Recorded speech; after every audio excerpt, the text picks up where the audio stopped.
Good evening, Hey, Chris. everyone.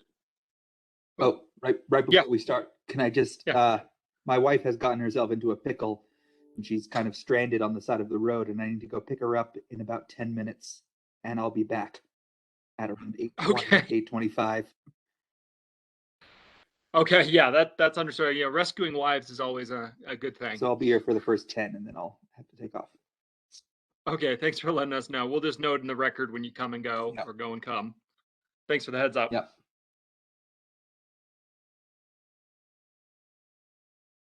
All right, well, time is now 8 p.m. and we've concluded the executive sessions the board had this evening, so that this time the Board of Trustees is back into open session.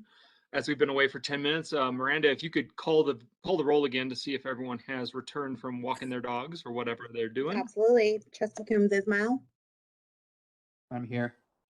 for the moment. Trustee Taylor, Here. Trustee Apt, Present. Trustee Danforth, Here. Mayor Pro Tem Baumhover, Here. Trustee Corvallin, Here. Mayor Larson. Here.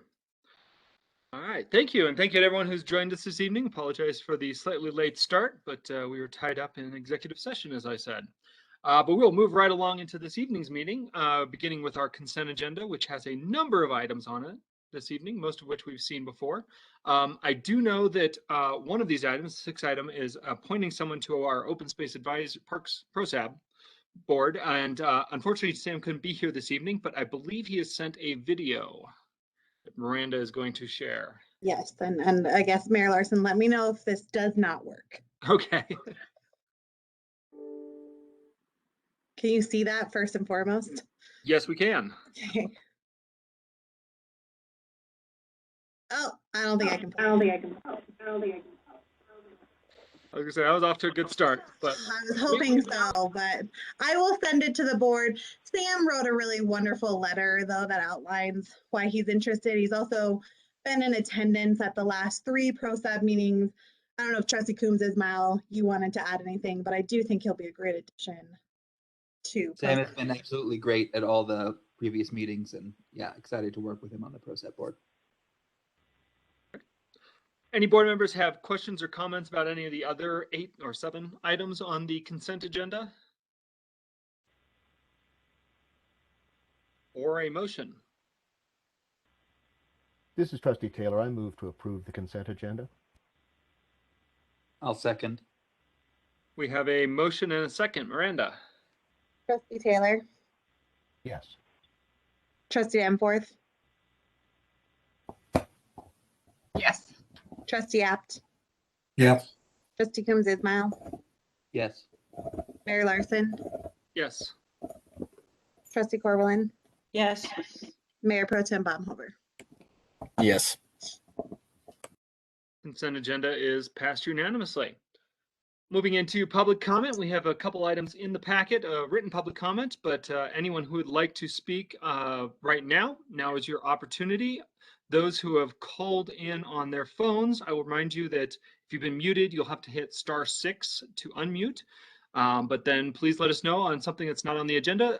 You can have up to 3 minutes to catch our attention or start speaking somehow. And I see Kathleen. I see your hand up.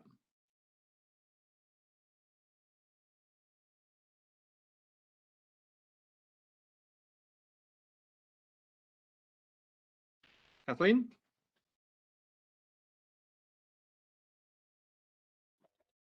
I don't appear to have an email from her. Anyone else would like, any other member of the public like to speak? Hello. Hello. Yes, Hello. Can you hear me? we can now. Okay. Kathleen Chipeye, 30-year resident, 18-year business owner, out of town limits. Per last meeting, I didn't get to comment on the hire of Miranda as a town administrator. I had a few questions because the definition of the town administrator is the zoning administrator. And when we hired Karen Garrity, she a month in decided she didn't want to be the zoning administrator, and the board appointed Cynthia Bakke. And now that we have rehired a new zoning administrator being Miranda, I never heard what was going to happen with Cynthia Bakke right now. I mean, does she have a job? The other question I had was, Miranda is also serving as a clerk. I think it was for, I don't know, 3 or 6 months to train someone else. I have questions as to, is she receiving salary for both being the clerk and the administrator? And those were my concerns when the hire went down, because nothing was said about Cynthia Bakke's position as the zoning administrator, which I believe is officially lost when you've hired Miranda. So those were my points that were off subject this week, but on subject when I didn't get called on last time. Thank you, Kathleen. I'll answer real quickly. Cynthia still works for the town. And at this point, Miranda is serving as, go ahead, Miranda. Yeah, let me clarify. Cynthia is the deputy zoning administrator, zoning administrator. That's always been her role, even under town administrator Karen Garrity. And she will continue in that role. And then would you like me to comment on the other piece? You did last week. Feedback there. I believe we commented on Macy and the transition last week during the meeting. Do you want to comment just on the salary component? Sure. Yeah. I am not receiving 2 salaries. What was outlined in my contract is what is the salary that I'm receiving. Okay. I see another hand up from Charlie W. Come off mute. *6 if you're on. Okay, coming off mute. Yes, hi. This is Chris Grau. I live at 470 Colson Street. And I would like to talk about an issue from the last Board of Director meeting on the 7th, I believe. We were unable to attend. And it's in regards to the proposed development of the old town shop site. And I'd just like to put forth my opposition to the proposed development of a multi-use commercial and residential building on the old town shop site. As many of you are undoubtedly aware, it's surrounded by medium density residential housing. And I feel that to create spot zoning to allow a high density commercial building would drastically disrupt the neighborhood and all of its residents. The increased noise, the increased vehicle and pedestrian traffic would create an environment that is not really in line with what's already here. And what's already here is a very nice and pleasant place to live, where moose like to still stroll down the street. And by creating this higher density commercial building, it would ruin all that for a lot of the residents. And I know there is a need for housing. I'm just asking that you please keep it as a residential area and as a medium density area, which is congruent with what's already here. Thank you. Thank you, Chris. Any other public comment on non-agenda items? Yeah, Rick. Yeah, this is Rick Hendrickson with the Nederland Fire Department. Just wanted to let folks know, you may have seen the large trailer in the back parking lot of the fire station, and that is a live fire training trailer from the state of Colorado's Division of Fire Prevention and Control. They have brought it up here for the next 2 to 3 weeks, along with a couple of instructors, and we're going to be using that mostly Tuesday nights, Thursday nights, and Saturday mornings for a lot of really good training that we can't duplicate other places. It's got a lot of really nice safety features in it. It's got temperature controls, so if it gets too hot, automatically shuts down the fire and turns on vent fans, things like that. Also, the smoke in there, the heat comes from a propane fire, which, as most of you know, is a lot cleaner burning than, say, wood pallets like we have used in the past for things like that. And then it has a theatrical smoke generator in it to add more smoke to give us more realism. And if you've ever worked around those machines, they're relatively non-toxic vapor, not a smoke. So you'll probably see more than you would ever smell anything going by as you drive by or walk by. So just be aware of that. And if you see us out there and you want to come watch for a little bit, that's great. Just give us a little room, and if somebody has time, they'll come over and talk to you and explain what's going on. So thank you. Thanks, Rick. I saw that fired up earlier this evening and figured that must be what that was. Yeah, but I just put a couple pictures up on our Facebook page too, so you can see that there. Cool, thanks. Any other public comment? Chris, this is May Gerald. Yeah, May. Hi. Yeah, floor's yours. Thanks. Yeah, Rick, I live behind the fire station and had a lot of people out there. And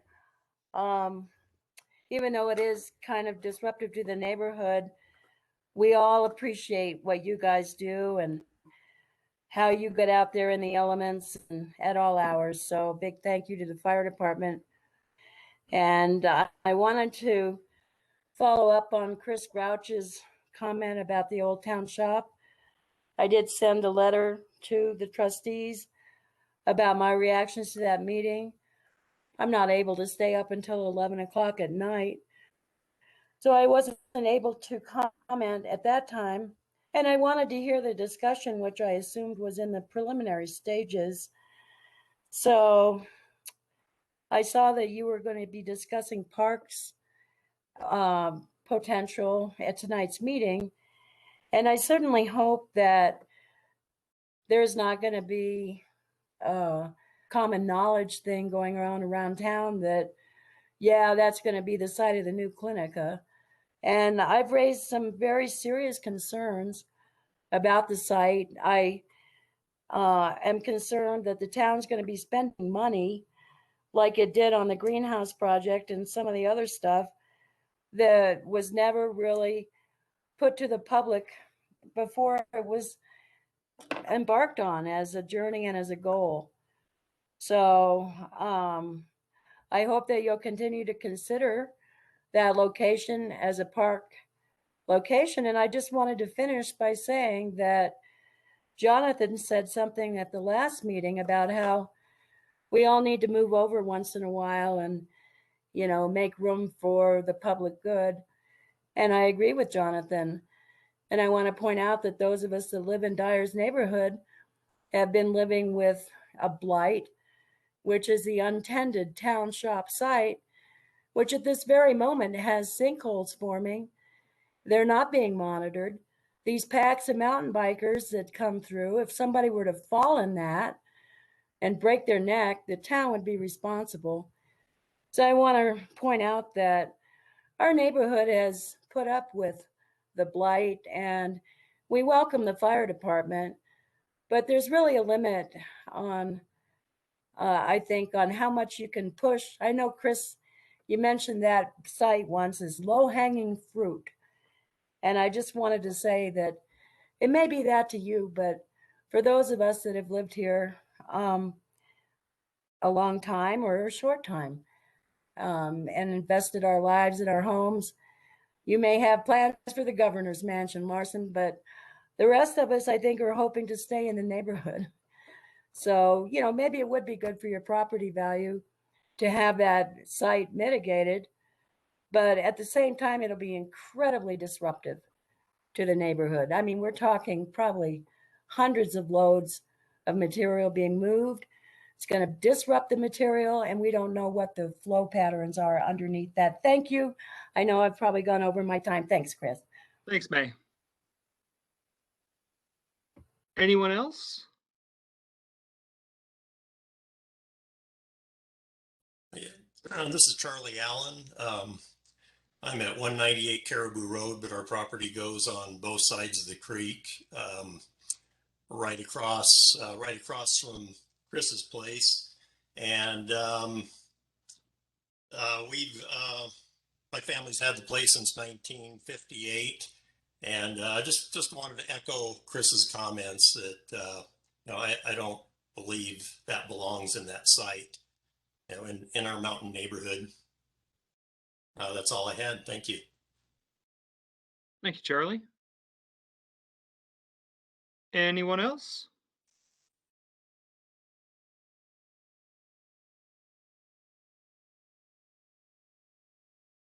All right. Oh, Bonnie, yeah.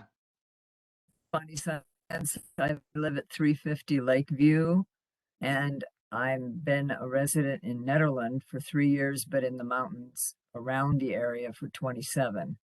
I just want to bring to the board's attention that Atashna Medicine Shield was trying to bring up a resolution declaring that from Indigenous Peoples Day through Thanksgiving every year, that in public recognition of the unceded homelands of the Cheyenne, the Arapaho, and the Ute, that the town of Nederland fly the flags of these three nations in recognition.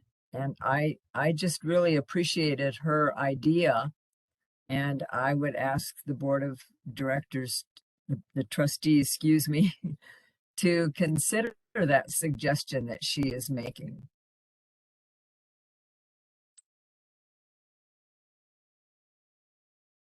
And I don't know if anybody has any questions at the moment about that. Thank you, Bonnie. Yeah, thank you. I know I've been talking to Atashna about that and have actually started to do some outreach to the tribal councils and tribal governments, because I think that would be a great thing to do in conjunction with those tribes. So I'm hoping we can hear back from them soon. Any other public comment? Yes, hello, Chris. This is Charlie. Yeah, hey, Charlie. Hello. Yes, I do want to voice some concerns about the Old Town. Sorry, Charlie, just your name and resident, etc., for the record. Thank you. Name is Charlie Woodcock, and I live at 470 Coulson Street, which is directly opposite the Old Town Shop site. And we moved in 5.5 years ago. And before doing so, we did do our due diligence in finding out all about the neighborhood, actually talking with you too, Chris, and finding out the plans for the Old Town Shop site. And across the board, it was that it was going to be developed for housing once the town shop moved up the road. So our plot, as you know, Chris, was completely barren. We've put in a ton of work to it, trees, shrubs, fence, driveway. We've just put a lot of energy into it, thinking that we are living and knowing that we are living in a residential area. In 2017, 2018, we followed everything that happened then when the town shop moved up the road, and everything we read there that's in the notes in the Nederland town information was that, again, it was all going to be residential, which is great. We were like, super, that's exactly the plan that was when we bought. That's great. It was a little alarming to then find now that there are changes in that, or proposed changes, I should say, that neighborhood commercials zoning is being considered, and other non-residential enterprises. So right now, I know everyone's sitting in their own homes, and there's a reason that you chose the home you're in. We chose to live in a residential area. We were told it would be that.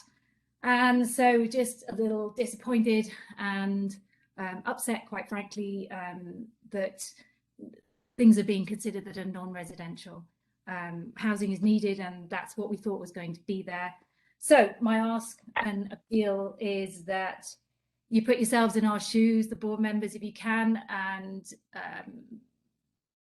not allow, if you can, the neighborhood commercial zoning to be in the middle of a residential area. Thanks for your time. Thank you, Charlie. Anyone else? Public comment? Good evening. Can you hear me? Yes, we can. Please let us know who you are. My name is Gary Rockner, and my father-in-law, Ron Sturkle, owns the property at 30 Caribou Road. It's been a family place for a long number of years. We are concerned with this proposal, the traffic pattern, the amount of extra vehicles on Caribou Road, and we think the settlement by Charlie Allen and a few others in opposition to the proposed commercial development, we would not like to see that happen, and would love to see it remain a low-density residential area. Thank you. Thank you very much. Other public comment? Hi, Chris. It's April. April, welcome. Thank you. 850 West 5th Street. And I just joined. I only heard the person before me and Charlie's comments, and I do agree with what I've heard so far. I'm also concerned, I don't know if anybody has said this yet, about the use of Caribou and that little access bridge. I don't know what that's considered in front of the pond there as a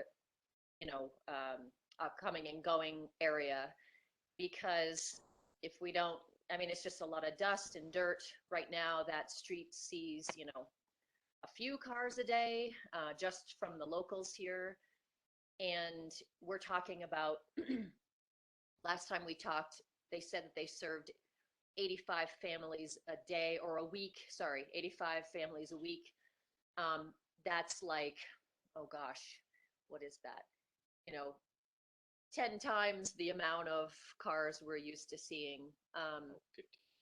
And, little kids are riding their bikes through there. And I just wonder about, the safety of that left-hand turn. Also, I am concerned about property values. I know that there was someone on the board last week that said, or 2 weeks ago, that said that house values will increase. I do not see how that's possible. Just like Charlie said, we bought here because it's peaceful, because it's quiet, because it's a residence. And I wonder, is May going to still be able to walk her horses through there? I rather enjoy seeing her horses across the street. Like, is that whole thing going to change? The whole dynamic of this residential neighborhood. We're not perfect, but I'm worried that it's going to change. Thank you. Thank you, April. Further public comment? Well, if you want to hear from the other half, this is John Allen at 850 West 5th Street, if I may. Please go ahead, John. Good evening. So, like Charlie Woodcock said, in the last 6 years, guys, we've spent so much time, sweat, money, tears, cleaning, maintaining, improving this property, forest mitigation in the 2 lots above us. I can't tell you the countless amounts of just stuff and garbage and stuff that we hauled off and improved this property to make it our home, our long-term home. Because like others, we wanted to live in a residential neighborhood, and we love our neighborhood. We were anticipating, like Charlie said, we were anticipating a low-density housing situation going in over the old town shop. Used to be. I remember the old town shop and when it came down. But I can't help it, when I get in my car and go to work in the morning and I pull out of my driveway, imagining what a monstrosity this 2-story, commercial building look like. Lights and the HV system and the amount of traffic and people that would be coming and going. I understand that Boulder County is looking for a nest, a place for their services and so forth, but I really am diametrically opposed to this being in our neighborhood. It feels like an assault to the homeowners here that have clearly stated and peacefully said, we don't want this here. We want housing. We want kind of some sort of housing. But this would, I think negatively impact our quality of life, our environment, our neighborhood, to the extent where, I mean, we wouldn't be able to stay here. We have to eventually move on if the board forced this upon us. So in closing, I just want to say, please listen to the voices of the property owners and the people that live here, and listen to what we want, not what you want. And, you know, Jonathan and others that were so adamant about this a couple of weeks ago, imagine this in your backyard. Imagine getting up in the morning and going out and walking your dog, and there's a commercial building there with all of this traffic coming and going. I think if the situation was reversed, you'd see it, you know, in a different light. Thank you for listening. Thank you, John. Katrina, did I see your hand come up? Katrina Harms. Yes, you did. All right, welcome. Hello. Katrina Harms, Nederland Food Pantry. I do want to speak in support of the proposed pre-approval process for the money for the building by the, somebody said what it was called, and that was nice to hear. I hadn't heard that in a long time. I just want to remind people that the building can be built in such a way that it can mitigate many things, and we will have the community gardens surrounding it so that you'll have a nice place in your neighborhood. And the traffic, the work that we've done to look at the traffic mitigation. So I understand how people feel. I do. I've lived here for a long time. I've been through a few of these. And I also know that there's not a lot of opportunity in Nederland, and we would not have done it there if we had thought there was another option that really fit our need. The traffic and the monstrosity are probably not realistic for what we're proposing here. And I think we would be great neighbors. I also want to thank the board for all of their extra time over the last month, talking to people and talking to us, and making an effort to pull what would be a great addition to the community together. Thanks. Thank you, Katrina. Anyone else?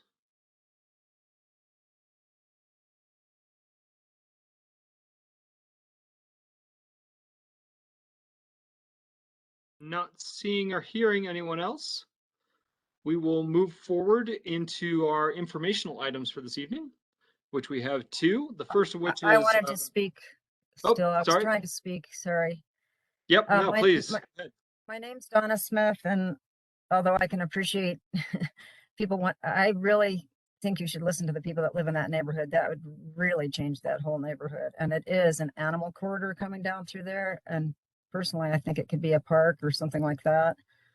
But also, if the west end of the community building is coming down, which I don't understand that, but that's a whole different thing. I haven't followed through enough to know, but it just seems like a new building should be put there, you know, and add on, you know, another level of parking or something. I don't know, but it just seems like it would be better if everything was just right there where it already is. That's my take on it. Or the other place that's, you know, right next to the library, there's a little house for sale, and that seems like a good spot for something like that too, because it's already in the commercial zone, and you know, it doesn't hit into people's neighborhoods that are really happy to have it be quiet and nice.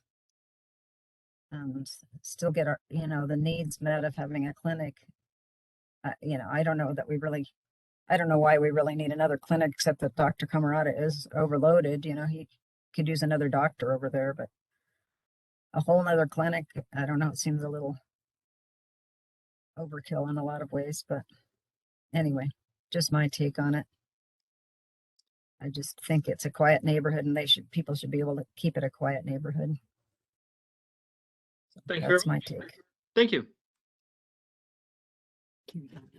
Anyone else? I think that was it.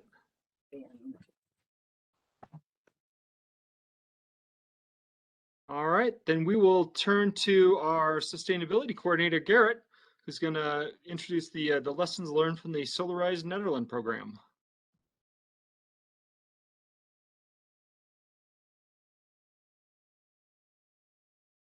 See your cameras on? Still muted? Sorry about that. There we go. Welcome, Garrett. Nice to see you. Hello, Board of Trustees. I'm here to present to you the results of the Solarize Nederland program. As you might remember, the Solarize Nederland program was designed to offer a tiered rebate so that the more people that sign up to go solar, the cheaper it is for everyone. And this opportunity was available for businesses and residents for a couple months. The program ended June 31st. We had 10 homes signed contracts to install solar, totaling 67 kilowatts. This was enough solar to get us to utilize the Tier 2 rebate, so that was good news. 4 of the homes to install solar are not in town limits and thus are not eligible for the town rebate that was approved by the Board of Trustees. In addition to the installed solar, this program helped to educate our residents on the benefits of going solar. Wild Bear co-hosted the Solarize launch event as part of their Earth Week. We partnered with the library to create a video which was posted on social media and the website. The elementary school students made Solarize Nederland signs and we posted them in community areas. We advertised the program at farmers markets. Weekly social media posts were made. Articles were published in the Mountaineer. And we were at the Nederland cleanup event talking to folks about the Solarize program. There was a lot of interest in the program. In total, we had 80 people sign up to be on the contact list. Of those 80, 34 submitted a remote site assessment, which was the first step in our process to receive a quote for solar.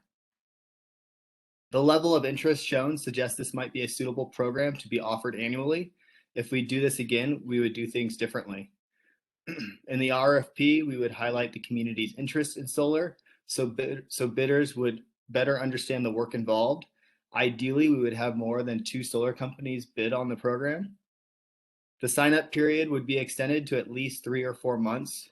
We were receiving lots of inquiry in the final couple of weeks, so if we were to do this again, we definitely want to extend the sign-up period. Some leads got mishandled by the solar installer, and thus I would want to have a greater role in the conversations back and forth between the solar installers and the customers. I'd also want a third party involved, someone like Solar Energy International, who could assist if residents had questions about the design of their systems. And overall, I think the Solarize Nederland effort was worthwhile, and the results of the program demonstrate a strong desire to invest in more environmentally friendly forms of energy. That's it for my information. Do any members of the Board of Trustees have any questions or comments about Solarize Nederland? Thanks, Garrett. Trustees, speak up if you have any questions for Garrett.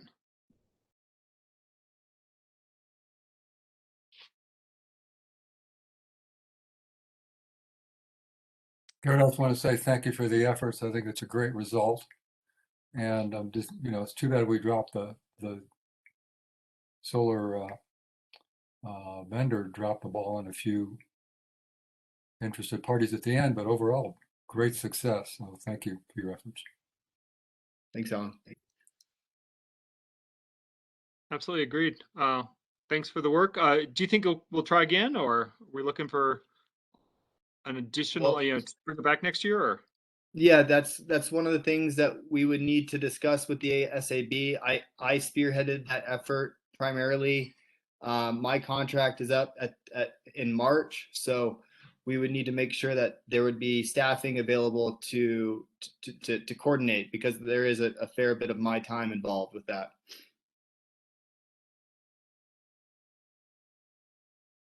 All right. I hope that's a discussion, Alan, you and the SAB can have with Garrett over the winter. Thank you, Garrett. Yeah, I'd definitely like to do that, and then also discuss Garrett's position and funding with the BOT. Mhm. For sure. He's done a great job. I'd like to make sure we keep him around. All right. Thanks, Mayor. Thank you. We have a second information item this evening from our NDDA, from the Downtown Development Authority, and I believe both the executive director and chair are on here. Kate, Barb, I'm not sure which one of you is going to introduce this and speak first, but I will open the floor to you both. Good evening, Mayor Larson and Board of Trustees. This is Kate Massengale, the Executive Director, and Barb and Steve Carreau are on to answer any questions. I just wanted to follow up. It was requested at the August 17th Board of Trustees meeting that more background be provided about the CD that the NDDA Board unanimously approved with the aim brought forward by Ron Mitchell in the winter of last year. At the 11/10/20 DDA meeting was where the issue was first brought forward as a discussion item by Ron Mitchell. It was decided at that meeting that Ron Mitchell needed to gather more information and bring it back to the next meeting, which was completed before, per the board's request. At the 12/9/2020 DDA meeting, it was an action item. It was then discussed and voted on, and the board unanimously approved moving money from Citywide Bank into Sunnyflower to establish a $250,000 CD with a $250,000 line of credit to keep the money liquid. In the discussions at both meetings, the board discussed the issue of the 1% fee for the LOC. Steve Crow made this point at both DDA meetings because there was a net loss of 0.25%. The board decided to move forward as a way to establish a credit history and felt it was necessary to have the LOC attached to the CD to keep the funds liquid. This agenda item with opening the CD began before the NDA board was discussing and eventually approved the investment policy. At the meeting where it was unanimously approved opening the CD, there was no action on the investment policy. The NDA board also wanted to affirm that opening the CD was not seen as an investment. It was seen as a different way for storing cash, and the LOC made the line of credit made the cash liquid. It's the NDA's board's hope that the documented information will be enough for the BOT to understand that this was handled in a transparent manner, bringing it as a discussion item, and then at the next meeting voting as a board to approve the plan of action. Per the investment policy, in the future, these items will come to the Board of Trustees for a thorough presentation before action is taken. The board also appreciates Trustee Danforth attending our meeting last Wednesday, September 8th, and the discussion that was had around the item that the information is included above. Is there any other questions? Or do Barb and Steve want to say anything? This is Steve Carreau, and I'm fine with what was written there, but I'd be happy to answer any questions that any of the trustees have about the process. Trustees, any questions for the DDA on this?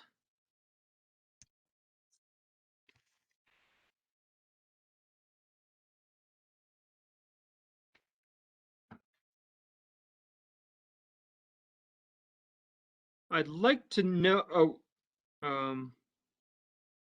actually, I don't know if, I just realized for the record, we were going to note when and if Eric was here, but I guess you're already back again, Eric. We didn't note for the record when you left and came back, but. He had sent me a message. It was all during public comment on non-agenda items. Okay, great. I just realized that as I was scanning the list. Trustees, back to you guys for any questions or comments for the NDDA.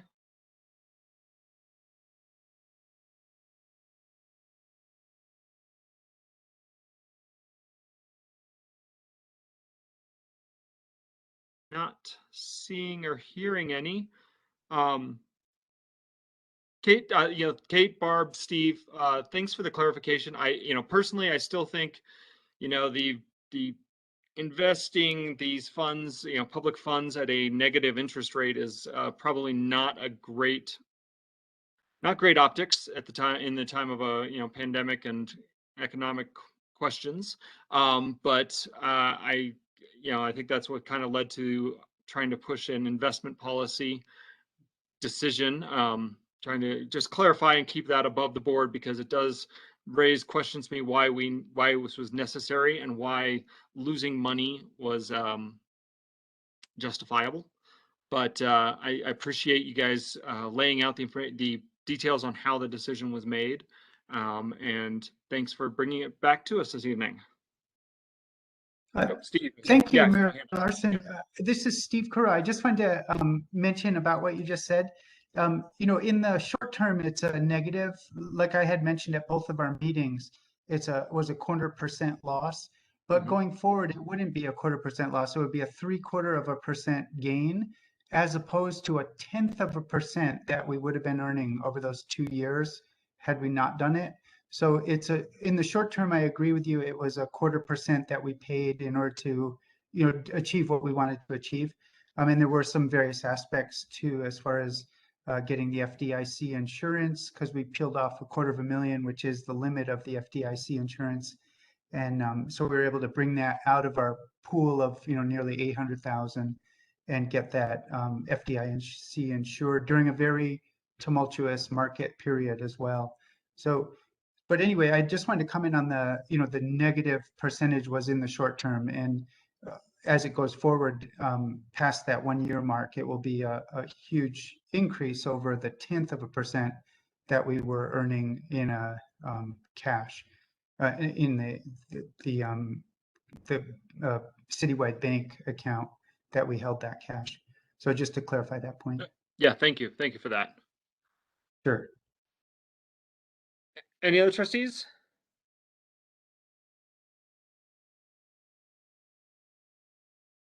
Again, DDA, thanks for coming out this evening. I know, thanks for addressing the questions that the board had, and look forward to chatting with you guys all again soon on more DDA projects and future directions for the DDA. Okay, thank you. Thank you, Mayor Larson. Appreciate Just it. And the board. I just want to say thank you as well. Thank you for all the time you spent at your meeting discussing this and bringing this to us. I think that was really helpful, and I think that it's going to help us, you know, build trust together as two separate boards. That I think having that trust there is important, and so I really appreciate you guys making that investment plan. And so I look forward to, you know, seeing future projects. Great. Thank you. All right, then we will move into action items this evening. I know this is marked as discussion item on the screen, but this is our first action item of the evening. And it's the final report and recommendations for water and sewer financial plan. I believe we have Raf Tillis and Chris Pelletier here to open this one up for us. Yeah. Chris. Thank you, board and mayor and the public. So yeah, Andrew and Hannah are here with Raf Tillis, the rate consultants that Nederland contracted to perform their rate study analysis and financial plan. In the past, they've presented multiple options and alternatives for designing a rate that is adequate to make Nederland fiscally viable into the future. And so the last time that you were presented some options was in a work session back in July. And I think at that time we had landed on an alternative that was presented to you then. And so Andrew and Hannah have put together the final plan for you tonight to be adopted based on that feedback. So without any further comment, I guess I'll just hand this over to Andrew to see if he has anything else to say.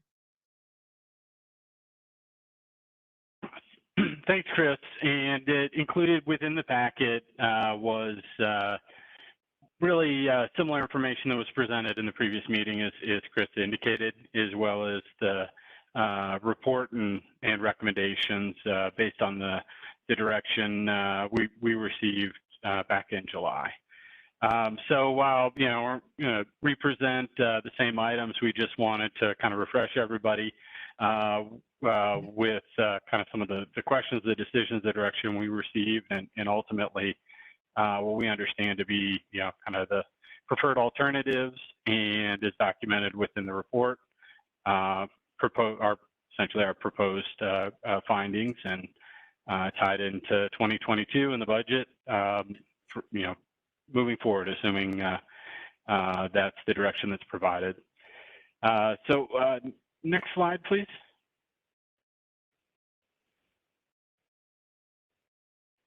And really, I'm sorry, two on. Starting with the plant investment fees, and certainly, there's a lot of discussion on these items as we've had the discussions over the project.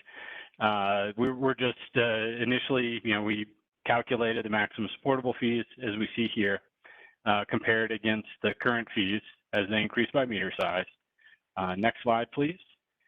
And as we talked through those initial results and outcomes, to kind of buffer the initial impact of going to the calculated fees, say in 1 year, the direction we received was to phase it in over a 3-year period, as we had presented and discussed in the last meeting. So we see here in that second set of the tables of what those fees would look like for the 3 initial meter sizes, both current and then following this 3-year phase-in schedule, 22, 23, and 24. Next slide, please. With sewer, there was a similar, phase-in presented at the last meeting, and in general, the direction we received in that meeting was to phase in water over a 3-year period, but potentially implement the calculated fee in a single year for sewer. Now, what we're seeing here and what was in the report, we provided that same kind of phase-in schedule in the information in the text of the report. The gap and the difference with the calculated fee and the current fee for sewer is lower, but most new connections connect to water as well as many connect to sewer. So often, they're paying both portions of the fee and don't necessarily differentiate the two in terms of, adding it up when they're connecting to both systems. And so that was, part of the direction that we received last meeting was to proceed, I think, with a phase-in schedule for water and potentially go with sewer right away, although, the phase-in is certainly an option as well. Next, we wanted to just do a brief review of where we landed with water and sewer rate structures. We had developed and received input initially, and as we went in terms of different options, we had developed 3 different alternatives for water and 2 for sewer that were discussed at the previous meeting. And so just as a reminder, it's a current rate structure. It follows a fixed or flat fee for different types of customers, and then a uniform or volume assessment for both water and sewer. And then in terms of the alternatives and the alternative, the direction of what was presented, it was alternative 2, or is, really the proposed for 2022. We've maintained a fixed and volumetric component for the water rate structure, but we've included an inclining block tiered rate structure. As you can see, the 3 blocks, as well as the different rate that as usage increases and you get into those thresholds, the incremental 1,000 gallons, the price of those increases. And this is the direction we received and where we landed, and the proposed both the rate structure as well as the rates for water for 2022. In the next slide, we're summarizing the similar direction we received on sewer, and fixed and variable components with the Alt2 or the proposed 2022 indicating what those are proposed to be, both as a fixed, and then when it comes to the usage side, it's a uniform rate, and we're looking at potentially decreasing that slightly in this initial year.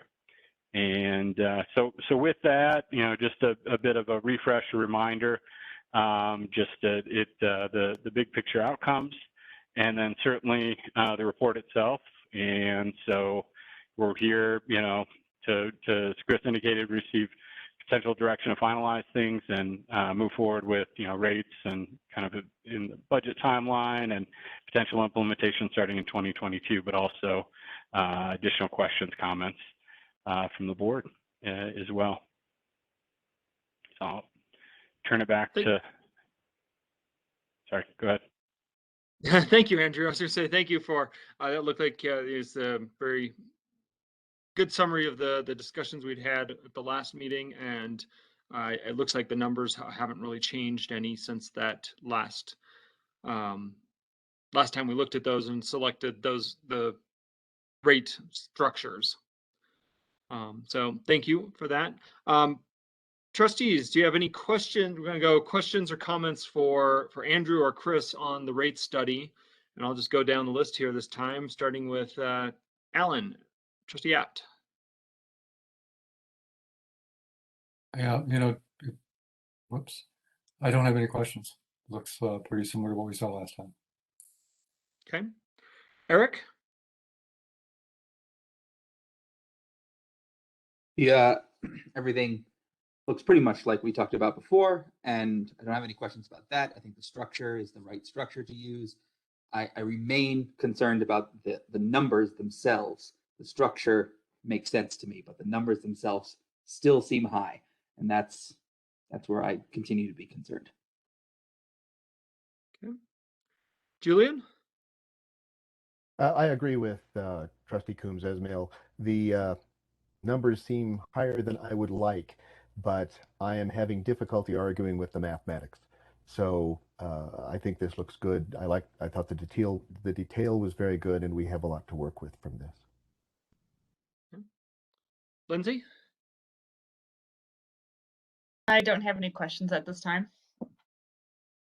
Okay. Tanya?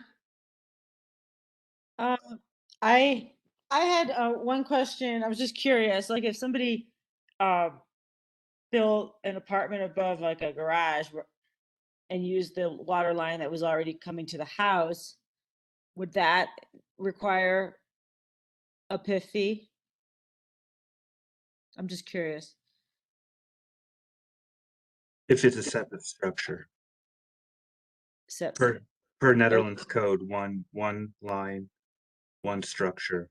If it were attached to the house and you add it onto your house, you would not need to pay the PIF fee. Correct. Gotcha. Okay. Yep. And then another, I mean, I agree obviously with everybody that it's a lot and one of the highest in Colorado. And I know you've told us a lot of times, but why exactly are our rates so much higher than other towns of similar size and, location? Those are always really tricky questions to answer, and it combines a lot of factors. But I think some of the ones that stick out in terms of the amount of outdoor water use relative to total water use is lower. So in other communities, essentially selling more volume of water, and that's a way of rates being lower.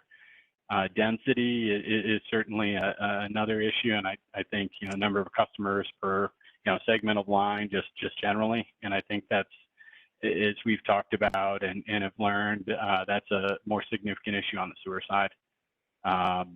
And then when we get into other things, I mean, the costs and decisions other communities have made in terms of how they've set their rates, or maybe they're behind the curve in terms of funding replacements, where the town may be ahead of other communities in tackling some of those issues, and that's where you start getting into there are a lot of factors that can contribute to that. But those first two kind of stand out to us just in terms of explaining a big driver as to why the rates themselves are higher. So because we don't use a lot of water, there isn't a lot of fees coming in because Netherlands tends to be conservative with water use. And that brings in less revenue. Is that what you said? Ish. I mean, that's certainly a variable, because a lot of the costs of the system are capital and effectively fixed. Okay. Well, thank you for the presentation. Jonathan?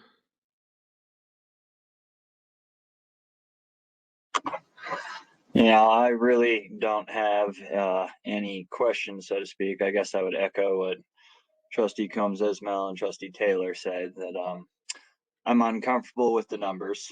But as Trustee Taylor said, I find it impossible to argue with the math and kind of the reality here. I guess I would use the word I'm diametrically opposed to raising rates on our citizens and putting a burden on citizens, even myself being one, but unfortunately in this position have to balance the needs of infrastructure and services of the community as a whole, including providing safe and clean drinking water and functional sewer facilities for both the present community and the community into the future. So I guess this is one of those scenarios where I have to put my personal beliefs on the backseat and step into the role of a decision maker with a 30,000-foot view, looking at basically the needs of a town on a reality basis, not on an ideological basis. So I'm gonna unfortunately end up voting yes, even though I'm personally horrified that we have to raise our rates for the third time since I've been a trustee member. Thank you, Jonathan. This is an action item, so I want to open the floor up to public comment. If members of the public would like to speak on the rate study, now would be your opportunity. Raise your hand, catch my eye. Kathleen, your hand has actually been up this entire time. I don't know if you wanted to speak on this or if that was still just hanging over. Okay.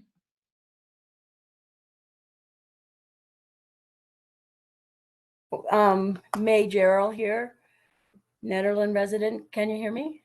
Yeah, please, May. The floor is yours. Well, I appreciate that the study has been done, but I'm concerned about the fact that there's really no provision there. We did a lot of, excuse me, I've been talking all day, I'm a bit hoarse. We did a lot of talking in the Envision Housing Committee about alternative housing.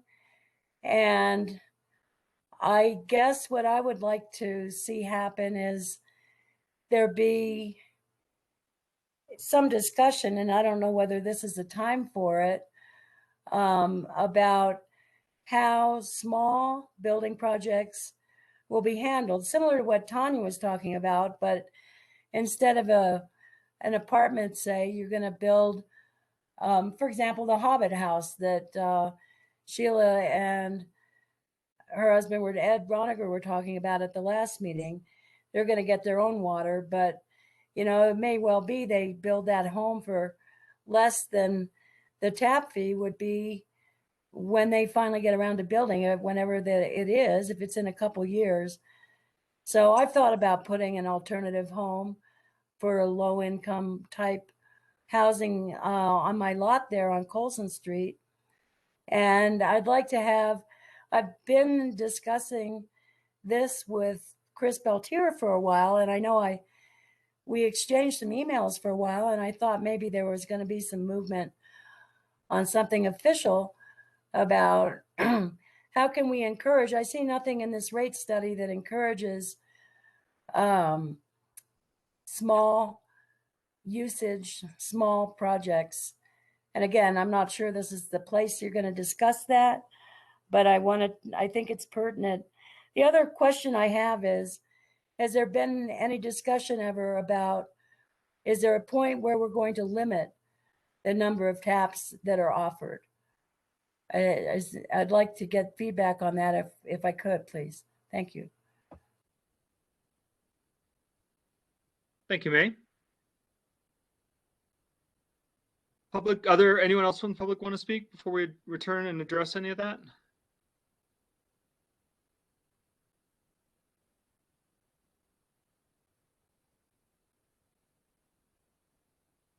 Not seeing or hearing any.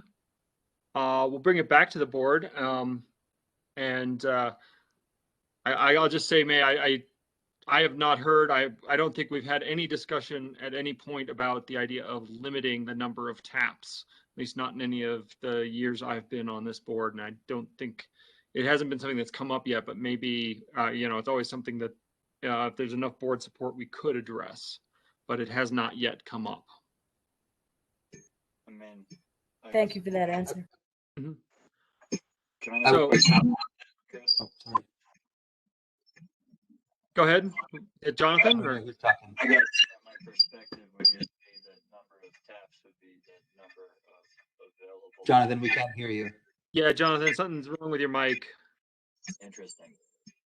Okay. Mm-hmm. Let me try. Can you hear me now? No. Very faintly, with a lot of feedback. Sorry, trying on a new laptop. No comment. Hey, can I ask? I just have a question about the question before the board here, and that is, are we being asked right now to vote on adopting these actual rates? We're being asked to adopt the rate study officially, which would then trigger their inclusion in the 2022 budget documents. And so Rita, they're going to include that. The actual approval of these rates would be tied to the adoption of the budget in December. Gotcha. Because I just wanted to point out, because I think we should be clear on this, that there was an issue that we put on the back burner by doing a moratorium on these kind of multiple use properties. And I think we need to address that issue before we actually start charging these rates, because that is in fact what we said we would do. And I think it would be pretty bad form if we didn't do that. So I'm a little hesitant in terms of like saying, oh yes, this is exactly what it's going to be, until we have worked out that ordinance issue with addressing what a use actually means in Nederland and what multiple uses we're actually charging for, because this has a massive impact on that. So it does seem to me that we should address that kind of rapidly if we're going to attempt to put this into the budget to be passed for 2022 and vote on it in December. We don't have a lot of time to do a code amendment between then and now, and I feel like we should do that before we agree on this. At least that's how it feels to me. Yeah, Trustee Combs, Ismail, it's actually already in the works, and Chris Pelletier has started the drafting of that ordinance language with Trustee Taylor, who was originally a part of that. And then we'll be bringing in Attorney Madsen, who is also aware. The intention is to bring it to you in October.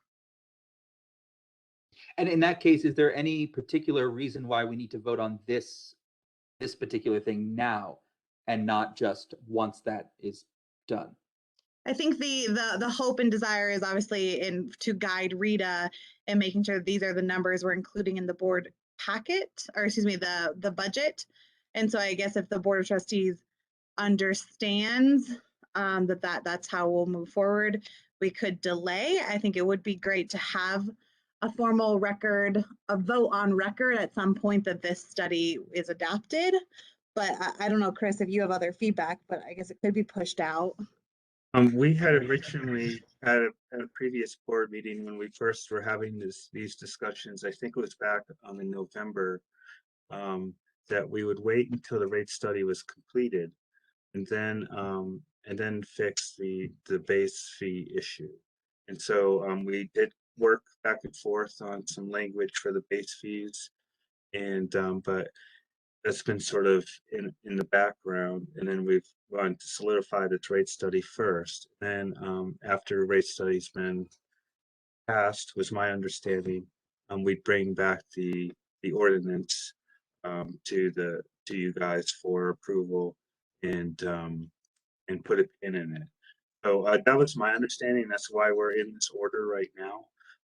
I don't know if it's terribly important that we pass this tonight, other than what Miranda said, which is to help Rita inform the budget. So I don't know if there's a chicken and egg thing here or not, but that's kind of the path we've been intending to take. I thought I would just note, Trustee Coombs Ismail, that one of the things that came up in previous discussions with Raftellus was to make sure they were aware of what we were planning to do in switching from use to physical address. And I believe I received assurances from Raftellus that their numbers, while they didn't know the exact wording of our ordinance, they did understand the basic concept that we were switching from by use to by physical address. And so I believe these numbers will reflect what is going to be presented before the board for the changes in the way we charge. Yeah, I guess it seems, I mean, there's still, you know, maybe it's an off chance, but it just seems from a procedural standpoint that there is still technically a chance that whatever ordinance revisions come up do not get passed. And if they do not get passed, then we have accepted this rate study based on that without having actually passed the ordinance. So it just seems from a procedural standpoint that it would be kind of, I don't know how to say it, maybe more copacetic to pass that ordinance and then have this rate study on a consent agenda after that ordinance is passed and adopted and move from there. I could see the reason behind that. Mm-hmm. Yeah, I would also say that if for whatever reason that ordinance did not pass, then the opportunity would be there to modify the numbers within the budget. Precisely. But that wouldn't change actually the rate study. The rate study is the Right. rate study. So passing that tonight doesn't really play with it, you know? Yeah. So I understand keeping it on, you know, making sure we don't drop the ball. Absolutely. But it just felt odd to me to pass this now Mhm. in the context of this impending ordinance change. Mhm. Felt like the wrong sequence of events. I don't know. So we are just passing the fact that they did this rate study and we think they did a good job on it. yeah, we're just accepting the rate study, approving the Accepting rate that, study. I think, rather We than haven't what it actually says chosen- there. We haven't exactly, it's like on the rate study, there's the choices. We haven't made any choices as to like, Well, the the choices that tiers. are on the, yeah, the choices we made that are in here will be the ones that Rita will include in the 2022 budget. Gotcha. And we will- perhaps your motion could be that you accept the final draft of the rate study. As Trustee Coombs, I think you were trying to point out, staff, we are recommending that acceptance. And so I think you could frame your motion. I think just as staff, we'd like that commitment from the board. There's an understanding that these are the rates in which we will move forward for those budget discussions. Yeah, I was going to say something like I might move to accept this rate study for use in preparing the 2022 budget. It's a great motion. Did you just make that motion, Eric? I did just make that motion, yes. Do we I have have a second to that motion? question. I just Oh. have one more question. Yeah. Will there be opportunities to discuss the option of reducing the PIF fees for small square footage dwellings or,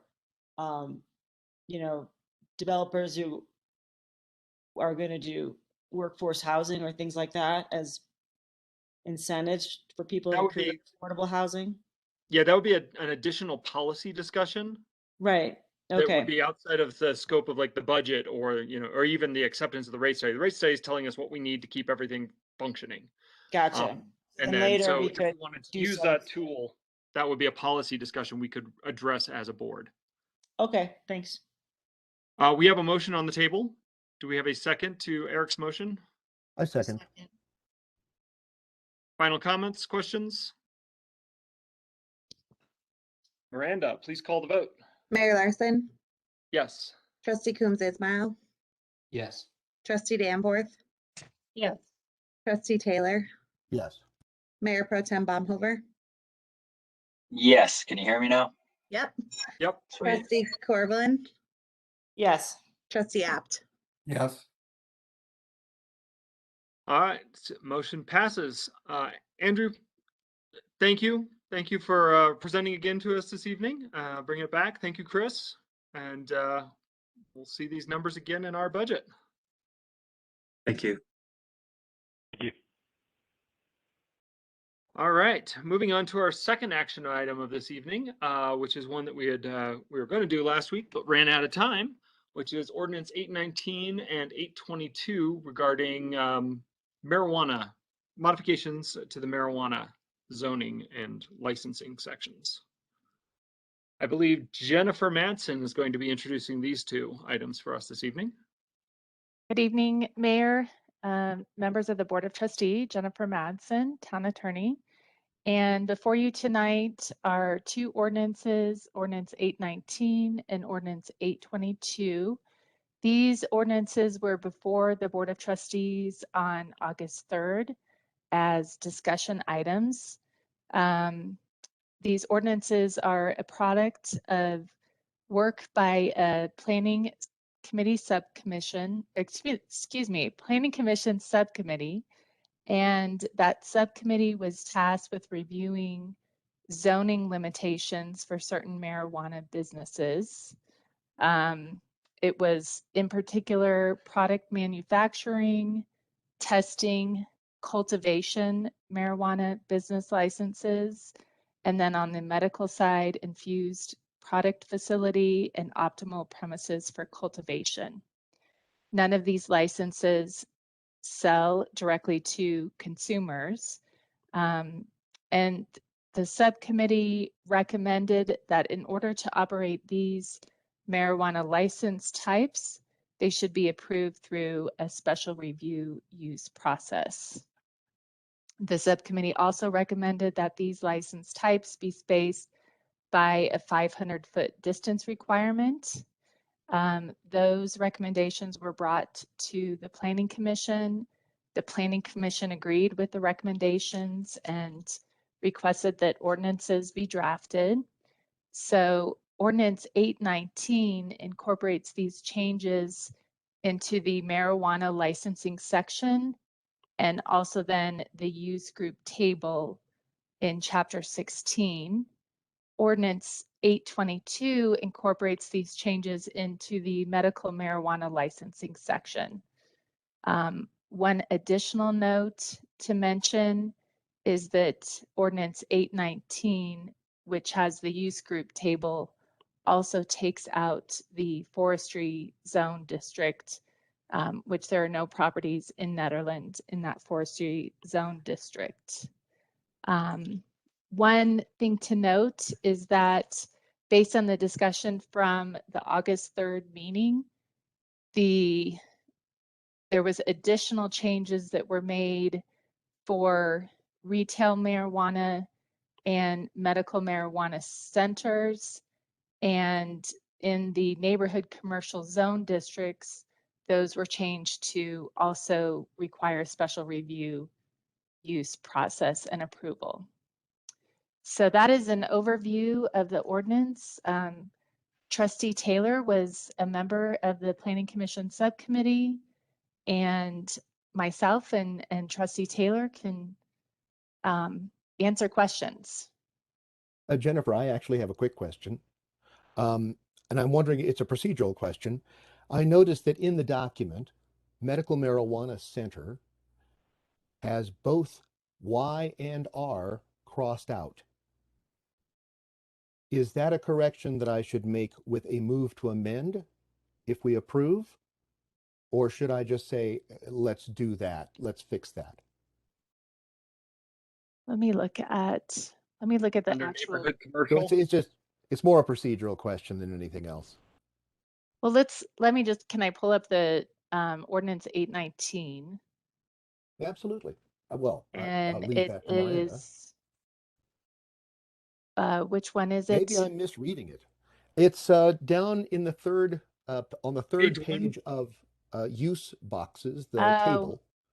148 of the packet, Miranda, if you're scrolling. Yes, I see it. Yeah, so R is stricken. Yep, there was. Yes. I see that. It's stricken and underlined, so that would be confusing to the codifier.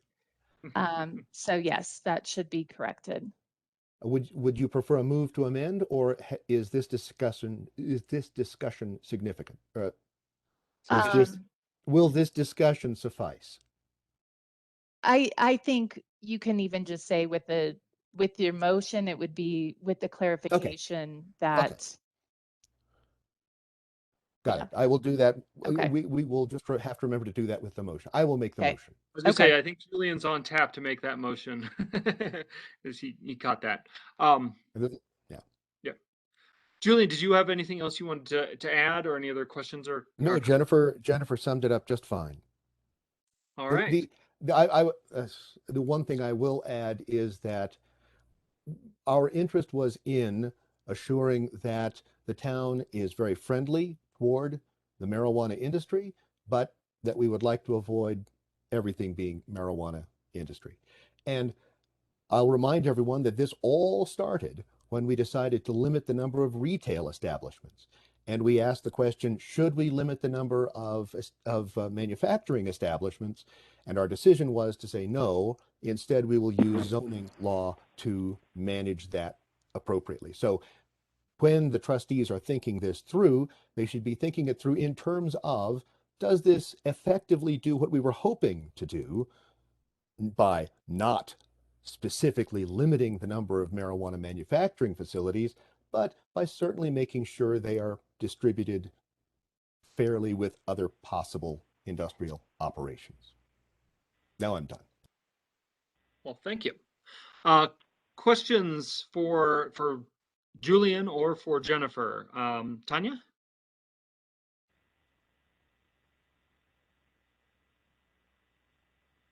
No, thanks. Okay. Lindsay?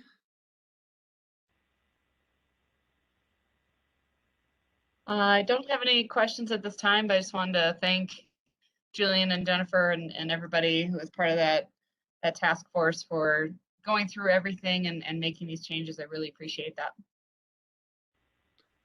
Okay. Alan? I would second that. Thanks very much for all the good work. Eric?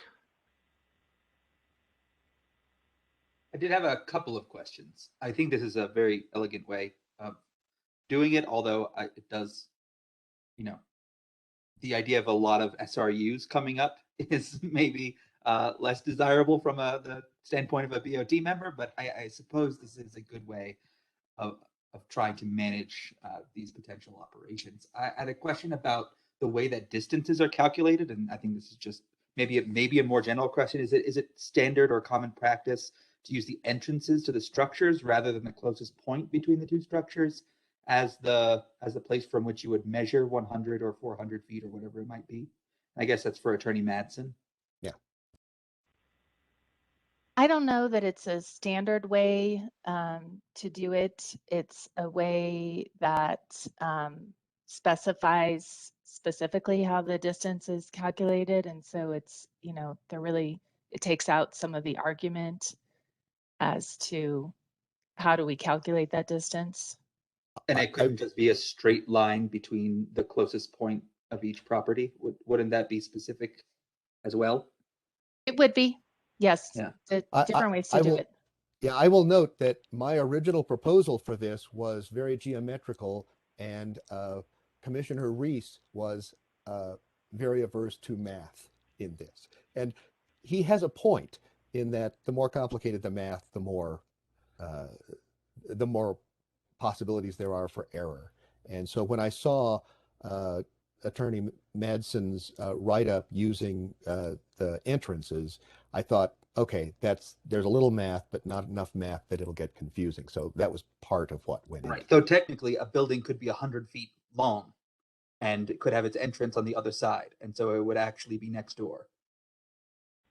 And I will say that there are some distance requirements already existing in town code, and this mirrors that particular language that's in town code. But you are right, Trustee Coombs Esmail, which is one of the reasons for special review use. Right. This is a case where in reviewing the building, we say, you're using a clever mechanism to avoid the spacing, and this is where we're demanding a change. Right. But I suppose my concern is that because an SRU is quasi-judicial, then it's really just interpretation of the code. And so if we're forced to interpret the code as it is written, then wouldn't we be forced to grant the SRU, even if they were cleverly extending the distance between entrances? That's just my concern about that language there. I think, if anything, I have a concern about I could imagine determining it based upon the nearest point in the building, or by calculating the centroid of the building itself and doing it that way. Right? Sure. And so, yeah, I am certainly open to persuasion on this, but we were kind of worried about math. Yeah. So, here's a good question, Attorney Madsen, for saying this building has to be 100 feet from an elementary school. What do we mean when we say that? Is that from the edge of the building to the edge of the elementary school? Is it from property line to property line? Or It is it says not the specified? entryways of both again. It does. Right. So it's kind of a tradition here, and it may be an issue where this is a standard form for our code that we may want to rethink and adjust for all distance requirements. So I think changing it, fixing it just for this may not be the right approach, but coming up with a fairly straightforward, fairly low math way to assure this distancing, that might be a separate project and a worthy project. And one thing as a reminder, and I reminded the subcommittee this and during our discussions and Trustee Taylor, is that there do need to be some amendments to our medical marijuana code and the regulation of marijuana licensing section, in that the code or the statutory references are incorrect. So the statutory references are to Title 12, and we need to be referencing Title 44 of the Colorado Revised Statute. So at some point in time, those updates should be made. And I want to take full responsibility for the fact that we have not done that. As chairperson, I was trying to keep this to this specific ambit so that I didn't want us to start gilding this lily. So we've tried to focus specifically on our charter. So it does seem to, and I may attempt to make a friendly amendment if a motion does come that we change it from entryways to the closest point between two buildings in each case, just to not pass code that doesn't actually do what we intend for it to do, because I think that that's never a good idea. But then the other question I have was in draft ordinance 822, it is section 26255. Subsection J. What would now be subsection J? Number 4 in there, where it says that basically all deliveries must be to a location within the town of Nederland. And I was wondering why that was in there, if there's like a specific legal reason, because it does seem to me that the people who live outside of town who might have a need for medical marijuana, might rely on delivery, would want that service. And I was wondering why we wouldn't offer that if we could. Now, this is something that would be outside of the charter for the Planning Commission subcommittee. So this was not something that was addressed. This is existing code language, and the reason the changes is here is really to reflect the change to the lettering of the subparagraph. This may be further evidence. This may be further evidence that these ordinances do require a general purpose scrubbing, and that may be a very good project.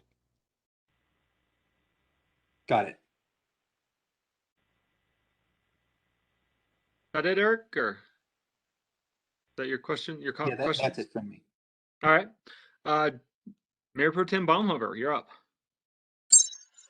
Yeah, I guess just listening to this conversation and what Trustee Combs Ismail has pointed out, I guess I'm wondering, is this really appropriate to be passing until we have, so to speak, scrubbed those ordinances? Seems like our code is getting more and more and more complex, and I admire the work done by Julian and on this, Trustee Taylor, should I say. I am definitely appreciative that this moratorium just didn't come and go like the last one and not amount to anything. But I guess I'm almost considering motioning to table until we have addressed the other issues with other ordinances, so we don't just kind of throw another hairball into the code. I sometimes question, the more of these ordinances we throw on, the more that we take a use by right and we make it an SRU.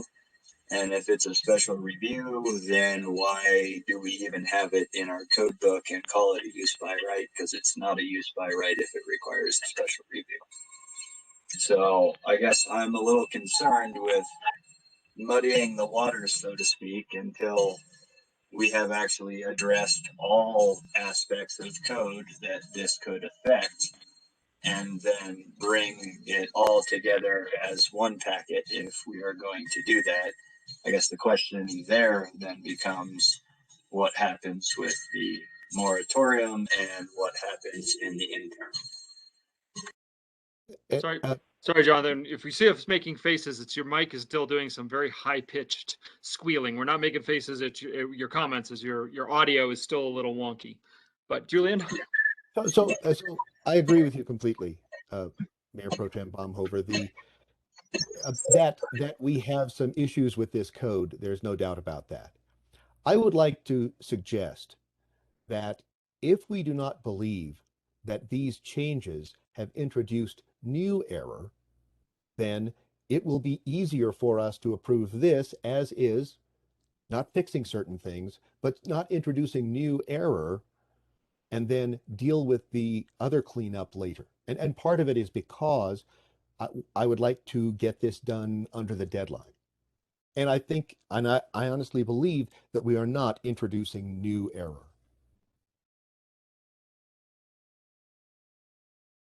I agree with you, Julian. I'm a little confused about what is the use by right that is in contention right now? Just the neighborhood commercial Yeah. use by right to, it's a use by right to have a marijuana cultivation facility in our code already, or what? I'm not. For a few of them, yes. But I mean, it's actually said in past code that it's a use by right to cultivate marijuana in your neighborhood commercial zone. There were a number of special review use entries in there. I haven't memorized the whole table. I'm too old to do that. Right. Used to be able to do stuff like that. But there were certain specific industrial marijuana operations that did have use by right. And so we were concerned about assuring the separation and assuring that there was a review to make sure that all other requirements were being met. So that I think is what Mayor Pro Tem Baumhofer is talking about, but I'm not sure. I think so. You're correct. Is my screech gone? You're still screeching, but we can understand you. Oh, that's amazing. I have to figure out this new computer. Apologize. Julian, I think you answered my question perfectly, and I'm okay to proceed. I just want to point out that we really need to get on top of cleaning up any potential other codes that this affects, any other ordinances. And thank you for clarifying that it's really just to check on the math. Let's make sure not to drop that scrub on the floor. Those are my only questions. Thank you. Great. This is an action item, so while we chew on all that, let me throw the floor open to the public. If anyone would like to comment on either of these two ordinances, now would be your opportunity. And I see Kathleen, your hand is up. Can you hear me? We can. Floor is yours. Okay, great. Kathleen Chipeye, 30-year resident, 18-year business owner. First off, I want to say I have unresponded to code complaint on this subject matter from 2 weeks ago. It's really disheartening. It really pisses me off that no one's even going to respond to what I said about all these subcommittee meetings happening in private, no public notice, no recording, and no documentation, especially when every other meeting since COVID has been recorded, including 5 sign wayfinding meetings and none of these subcommittee meetings. I also want to say that this subcommittee was formed. Everyone's talking about a charter tonight. I still don't know what the charter was. There were no complaints when this conversation started at the police station or at town hall based on any problems with any marijuana businesses of any kind on file. I don't know why we are proceeding. I don't understand how people don't understand use by right is disappearing for every property owner that is allowed use by right for every other business that is like retail, like manufacturing, like cultivation, okay? Those are zone use by right in industrial where it should be. What is the point of having zoning and use by right if nobody has any more uses by right? This is really upsetting me, and I'll be honest, I can't walk in front of my computer or it's going to splits out because I have other notes and I didn't have ink in my printer to even print them out and say anything. But there was no problem ever trying to be solved here, okay? None whatsoever. I also have a problem with, we're talking about how many feet. I haven't even seen a map presented showing what properties that even could be impacted by this. And then there's the consideration that the 4 stores that currently are allowed to exist, if they close or go out of business and a new cannabis shop wants to move in the same exact spot, that property owner, that tenant, has lost the use by right and now needs to go through an SRU process to put the exact same type of business in the same buildings that exist right now. I see this, and I listened to the one planning commission meeting on this that was public, and I heard the planning commission members all say, we don't want to exclude or focus on only the pot shops on this use by right. We're going to eventually do this to all the businesses in town, and that was said. It was agreed to. They promised each other that once they did this for pot, they would do it for the rest. So I'm going to suggest postponing this because if there are other, I find it interesting today that medical marijuana language is now being disputed as needing to be changed when Dallas Masters, who read the entire code and tried to make sense of it, came out of that reading and said the only language in there that is legally written lawfully and put in our code is the medical marijuana language, and that was written by myself and my friend Rico as a people's initiative, and it was adopted word for word, the initial 20 pages, by the Kathleen, 3 minutes is up. and by the Board of Trustees. And now it's no good, even though it's the only lawfully written language in the code, literally. Kathleen, thank you. That was your 3 minutes. I would like to address briefly your complaint that you filed. You filed a complaint 2 weeks ago. You followed that up with an email a few hours later withdrawing your complaint, saying you're going to edit, and it was just I was just made aware that you sent that, but not back to the Board of Trustees. So I will address your complaint now that I have it back in my hands, but thank you for your comments. Other members of the public like to speak? Ben Goldsmith, I see your hand up. Yep, there you go. You came off mute. Hey there. Thank you. I really wasn't necessarily planning on speaking. I'm speaking as what used to be known as Communities That Care, rebranded as Mountain Coalition for Youth. Without getting into all of the details, zooming out a bit for some perspective for members of the public, it's really quite common for communities to try to have some say over certain types of businesses that may open in their communities and deal with concentration levels of those businesses in their communities. So those would include everything from liquor stores, dollar stores. There's, you know, it goes on all over the place. I also think that like you know, I recall the Plan Commission meeting that was just referenced. I don't think anyone said that there was going to be the next step was to remove by right from all types of businesses. I think it was suggested. I think the example that was brought up was like a tire manufacturing facility. So other types of businesses that would have an impact on nearby neighbors. And also to add that, again, like this isn't to pick on, you know, people here know my advocacy around this issue, and it certainly isn't to pick on one industry or to sensationalize one type of business, but it is a fact that the youth that I work with every day do internalize the image of the town, or, you know, like what they are in the gaze of their neighbors. And it does impact their behavior, how they feel about where they live. So the density and concentration of one kind of business is impactful to their lives and to the decisions they make. And so it's, and again, as a reminder to members of the public who are listening, and anyone can correct me if I'm wrong, but this isn't, you know, an instance where these businesses are being disallowed.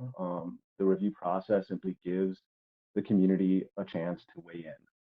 If a marijuana business cannot afford the fees to go through a review process, they probably don't have any business setting up shop. Thank you, Ben. Anyone else from the public? May Gerald here. I wasn't planning to speak either, but based on everything I've heard, it sounds like this isn't ready to be passed.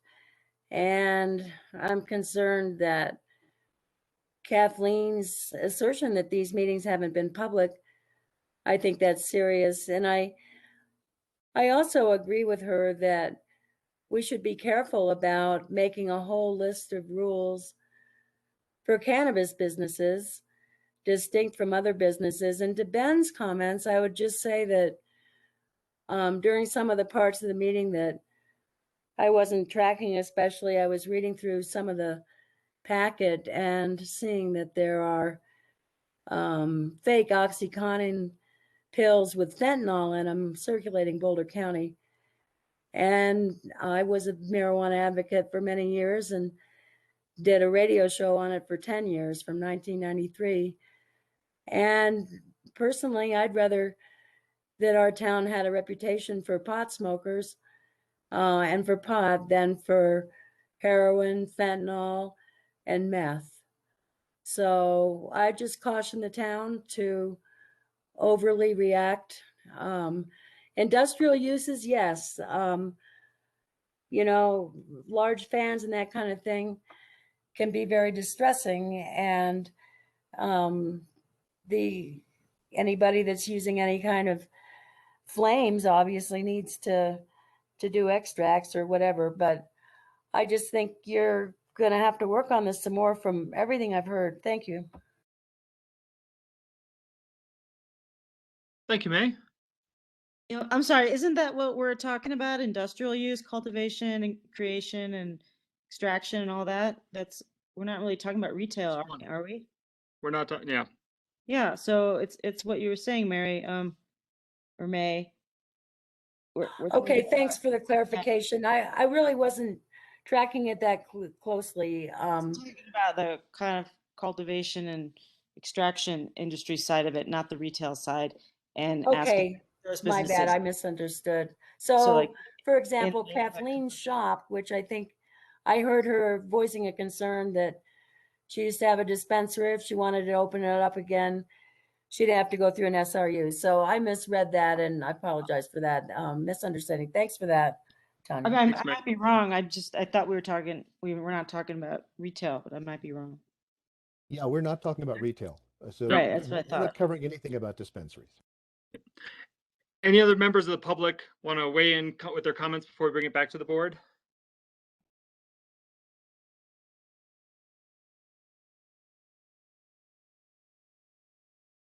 I just wanted to Not offer that reminder though about *6, because I thought we had someone, Colin User, who wanted to speak, but.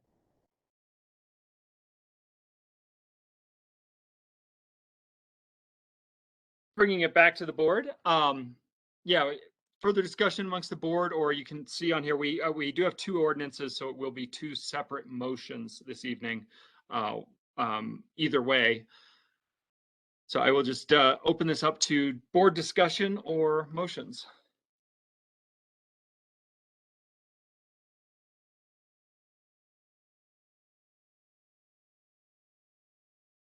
I guess we might be looking at you, Julian. Okay, I'm winding up. Here we go. I move to approve Ordinance 819, an ordinance of the Board of Trustees of the Town of Nederland, Colorado, amending sections 6-284 and 16-32 of the Nederland Municipal Code to implement distance requirements on certain marijuana establishments and to require a special review and amending sections 16-31 and 16-32 to remove the forestry zone district, including the requirement to change the current entries in the tables for medical marijuana center to indicate clearly that they are special review and not use by right. Second. We have a motion and a second on the table. Miranda. Mayor Larson, Yes. Trustee Danforth, Yes. Trustee Apt, Yes. Trustee Taylor, Yes. Mayor Pro Tem Baumhover, Trustee Corvallin, Yes. Trustee Coombs Ismail. Yes. Draft ordinance or ordinance 819 is approved.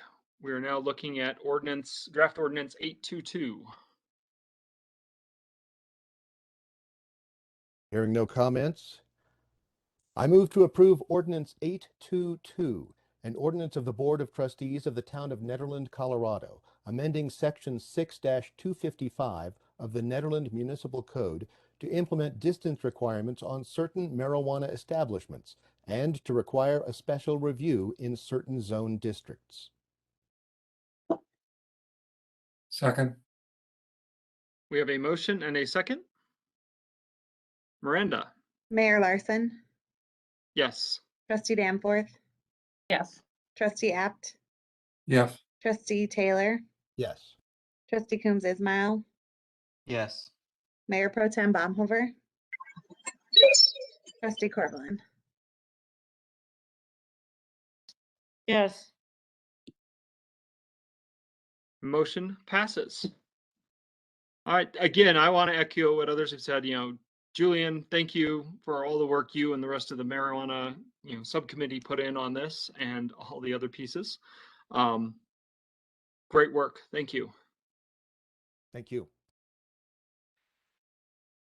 Okay, moving on. We now are into our discussion items for this evening, and first of which is going back to something we talked about with the American Rescue Plan bill assistance. Miranda. Yes, so back in August, the Board of Trustees, we had discussed using American Rescue Plan funds for utility bill assistance.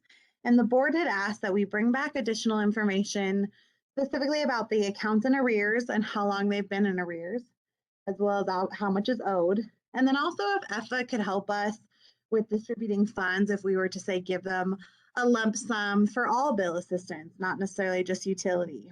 So tonight I'd like to go over the utility bills that are in arrears and then turn it over to Christy Vendetti, who can speak to how EFA could support.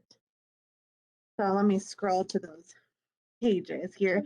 In your packet, I've included some information, which includes how much total amount owed for these different accounts when they first went into arrears. These first two pages are residential, and then your last one is commercial.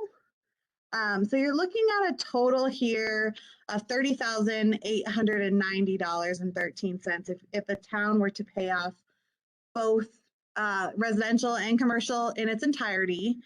As a reminder, when we originally were talking about this being used, we thought $30,000 could be used to cover both in arrears and give funds to EFA. Of course, that's not quite the case here. And so I think kind of the questions before the board is, how do you want to handle those accounts in arrears? Do you want to pay them off? If so, which ones and how much?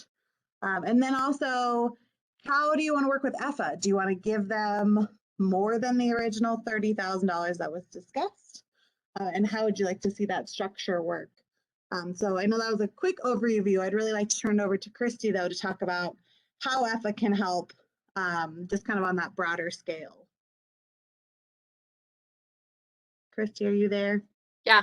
Hi. Do you Thanks, want to share a everyone. screen or do you want me to? I do not have, no, if you could, that would be awesome. Got you. Okay. And I'm just really, thanks for having me. I think this is a really exciting opportunity for the town and EFA to collaborate on really meeting some needs of the residents of Nederland.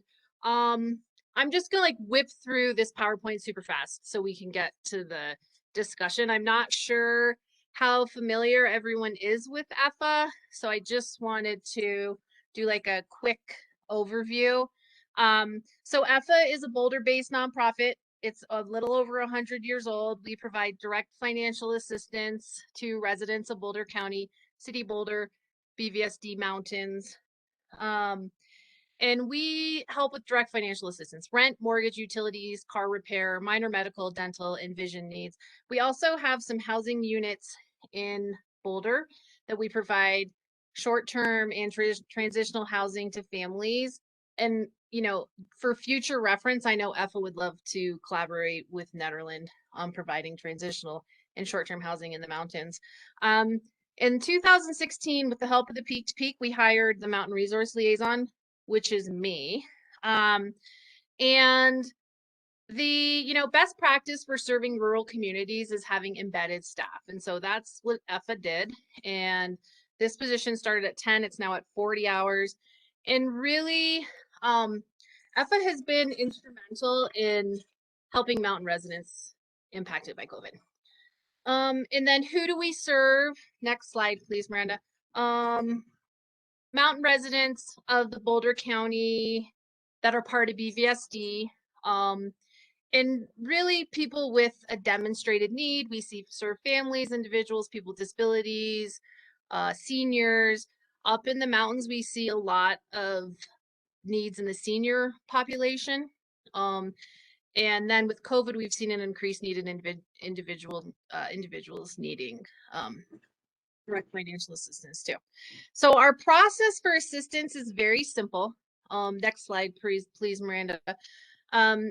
The participant, the person who needs resources, calls me, talks to me, schedules an appointment. All appointments are over the phone. We do an intake, which is a pretty simple process. We talk about identifying needs, resourcing, and making a plan. And then, of course, like with any sort of assistance, in order to receive assistance, participants must provide supporting documents, which are pretty minimal. And then once approved, EFA pays the vendor directly. And so next slide, please. So I wanted to do like an 80466 yearly comparison for what things have looked like in the last 4 years. And like these look like small bars, but if you look at the y-axis, that first number is 50,000. So if you look at utilities, 2017-18, we put 5,000 into 80466. In 2021, we put 18,000. Rent, 8,900. In 2020-21, we put 217,000. And then miscellaneous looks like 7,000 in 2017-18, and then almost 14,000 in the last 2021. And then Miranda, if you could go to the next slide. And then this is just our direct financial assistance to 80466. Now we cannot break it down into Town of Nederland because we're just 80466 is what our database collects.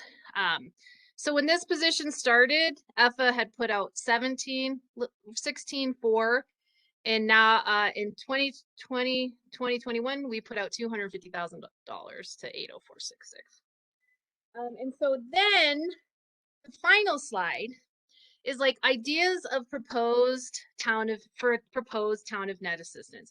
Now, what we're trying to figure out internally and talking with Miranda is right now, EFA has started referring all COVID impacted households who need rent assistance to Boulder County, because Boulder County has like $43 million in United States Treasury funds to help with rent assistance. Then EFA cannot sustain the level of assistance that communities need. Like, so in 2019-20, EFA put out $1,737,000. In 2021, they put out $3,544,000, and we just cannot sustain that level of assistance.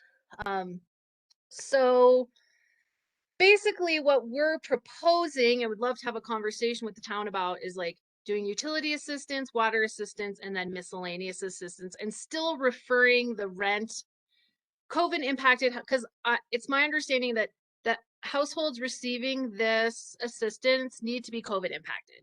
So we would continue to refer our COVID impacted households down to Boulder County for the OOSTRA funds.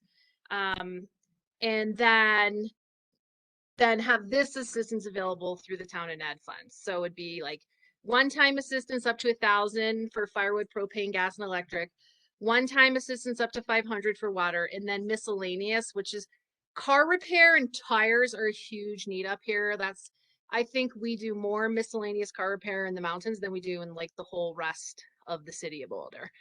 And that's kind of what we're thinking. Obviously, completely open to figuring it out. But yeah, that's my presentation. Short and sweet. I think you guys all probably want to go home. Hey, thanks, Christy. Before we start this discussion, do I have a motion to extend the meeting to 10:30? Motion to extend to 10:30. We have a second? Second. Miranda? Mayor Larson, Yes. Trustee Taylor, Yes. Trustee Apt, Yes. Trustee Danforth, Yes. Mayor Pro Tem Baumhover, Yes. Trustee Corvallin, Yes. Trustee Coombs Ismail. Yes. All right. Again, thank you, Christy.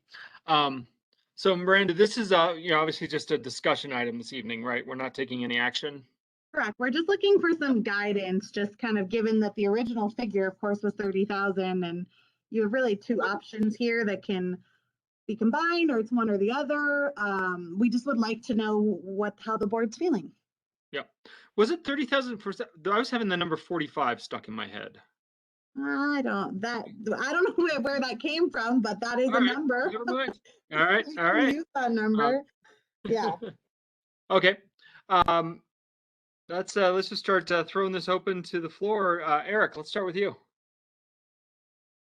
I mean, I think that partnering with EFA makes a huge amount of sense because they already have the kind of infrastructure for distributing these kinds of funds. And, Christy's been great up here as the mountain liaison, and continuing, or partnering more with them, I think is something that the town should be doing in general. So I think this would be a great step in that direction. I just wanted to confirm the other uses of these funds that with town staff that we've already discussed.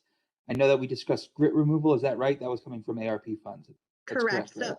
So assuming we get the grant through DOLA, the $100,000 already is committed of this first installment. Right. And even if we didn't get the grant, $30,000 would not preclude the alternate option for grit removal that was presented by town staff, right? We would still have money. Yep, exactly. So we'd be needing, approximately $200,000 total. And so we have just shy of 400 if we were to I go just back. wanted to make sure we're not compromising any other ongoing projects by doing this, and I think this is a good use of these funds. I think it's in the spirit of these funds. I think it's something that the town should do. So I really like this idea of partnering with EFA, doing the one-time payment thing I think is simpler for the administrative side of things. So for that reason, I could see that being kind of a way to go. Do we know what the average outstanding water bill in arrears is? We did not do the average. Because the number 500, I guess, just seemed fairly arbitrary. If we knew the average utility bill that was in arrears, I think that it would make sense to maybe use a number close to that. I mean, I could probably try to do a quick calculation if I stopped sharing. I mean, look, just looking at these columns, 500. There's a few high numbered ones, and the rest are in the 1 to 200 range. Yeah. Yeah, 500 seems to cover a lot of them. It's 500 is kind of our standard for utilities. Yeah, and I'm trying to think of people I've met with who have water bills. But I can't remember what the numbers look like. Right. Well, because I'm just thinking it also in terms of this idea that that these funds can go also into infrastructure improvement and things like that. Paying off these bills helps, right? So it does two things at once. It both helps public works and it helps our water fund while also helping people who have bills in arrears to some extent. So I think that it's a useful way to go about this. So the exact numbers, if those are the standards, then I would be willing to trust that. So you're in favor of the full 30,000 going to EFA instead of the town doing a blanket, doing it ourselves with the arrears? Well, I mean, I suppose the other aspect of this is that we're not necessarily addressing people's immediate needs by blanket just buying out the utility bills. Like Christy said, if somebody is in desperate need, the COVID impacted household is in desperate need of tires for their car with the winter coming, I would say that maybe it's better if they can kind of make that choice and decide what they need now rather than us deciding for them. I don't know. It seems like a reasonable way to go. Okay. Cool. Alan, how about yourself? What's your take on this?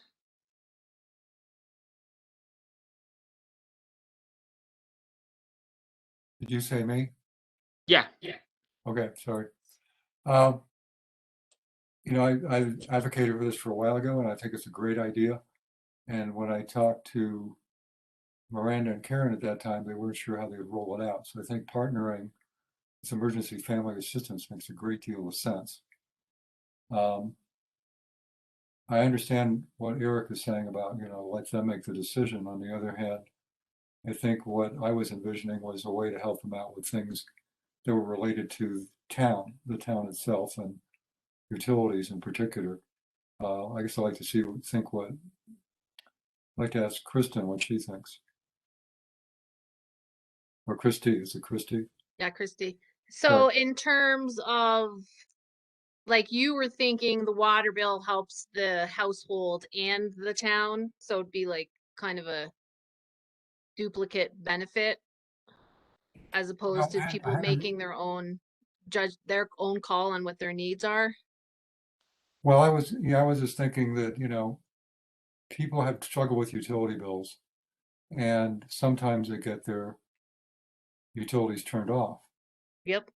And but Karen Garrity pointed out, and Miranda as well, that the town still has expenses to meet. So we have to kind of take care of town expenses while we help people out simultaneously. Yeah, like balance those things. Yeah. And then having these emergency funds available is a great, great serendipity, I guess you could say. I'm not familiar with the needs, and I don't talk to these folks, and I'm going to make sure we're doing the best we can for their needs, their situations.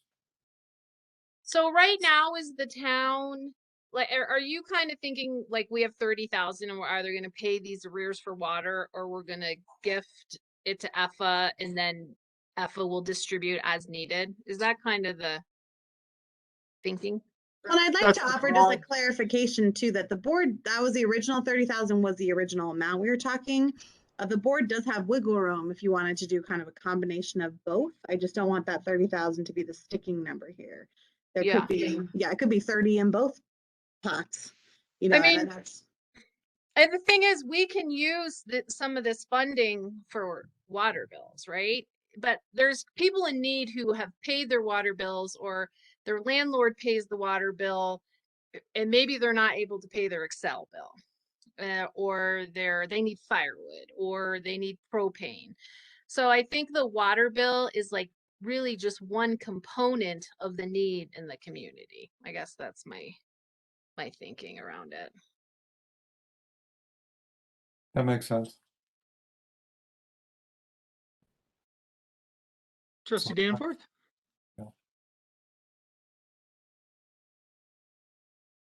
Yeah, so if we wanted to, say, tackle both the utilities that are in arrears and also provide money to EFA to help people in need, how much money could we put at both things?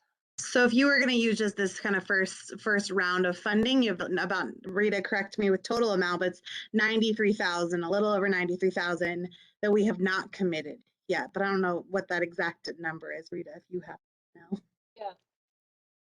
Can you guys hear me? Yep. Yes. Okay, great. So yes, the first round we got was the 192,660,000, right? So of that, we have committed the 100,000 to the grit removal. So that leaves the 92,000, almost 93,000 is correct. And then we have another batch of money coming in later. Next year, correct. Yes. Next year. Yeah. So I mean, I think it's been a hard year on so many people. And I think if we can put money towards, paying off utilities, which has that double benefit of, clearing off some old accounts in town books, and providing the money for those services rendered, but also helps out families. I'd love to see both things happen. So I would propose, we double it. I'd say go up to 60,000. Okay. 30,000 to cover Jonathan? Utility, 30,000 for EFA. I really don't have too much to add. I'm more in support of letting EFA work with the individuals that are at needs. They know their needs best. It is a kind of cool idea to be able to potentially pay off some of these things for the town, but bottom line, I think the goal here was to help folks in need. So I'm lean toward definitely letting EFA work with all 30,000, and if we want to double it and do both, I'm all for that as well. Thanks, Jonathan. Tanya? Well, yeah, I like that idea, the double it, and then seems like it would cover all bases that way. Okay. So I don't know Julie? if we can do that. We should do that. All right. So, Christy, I have a quick question.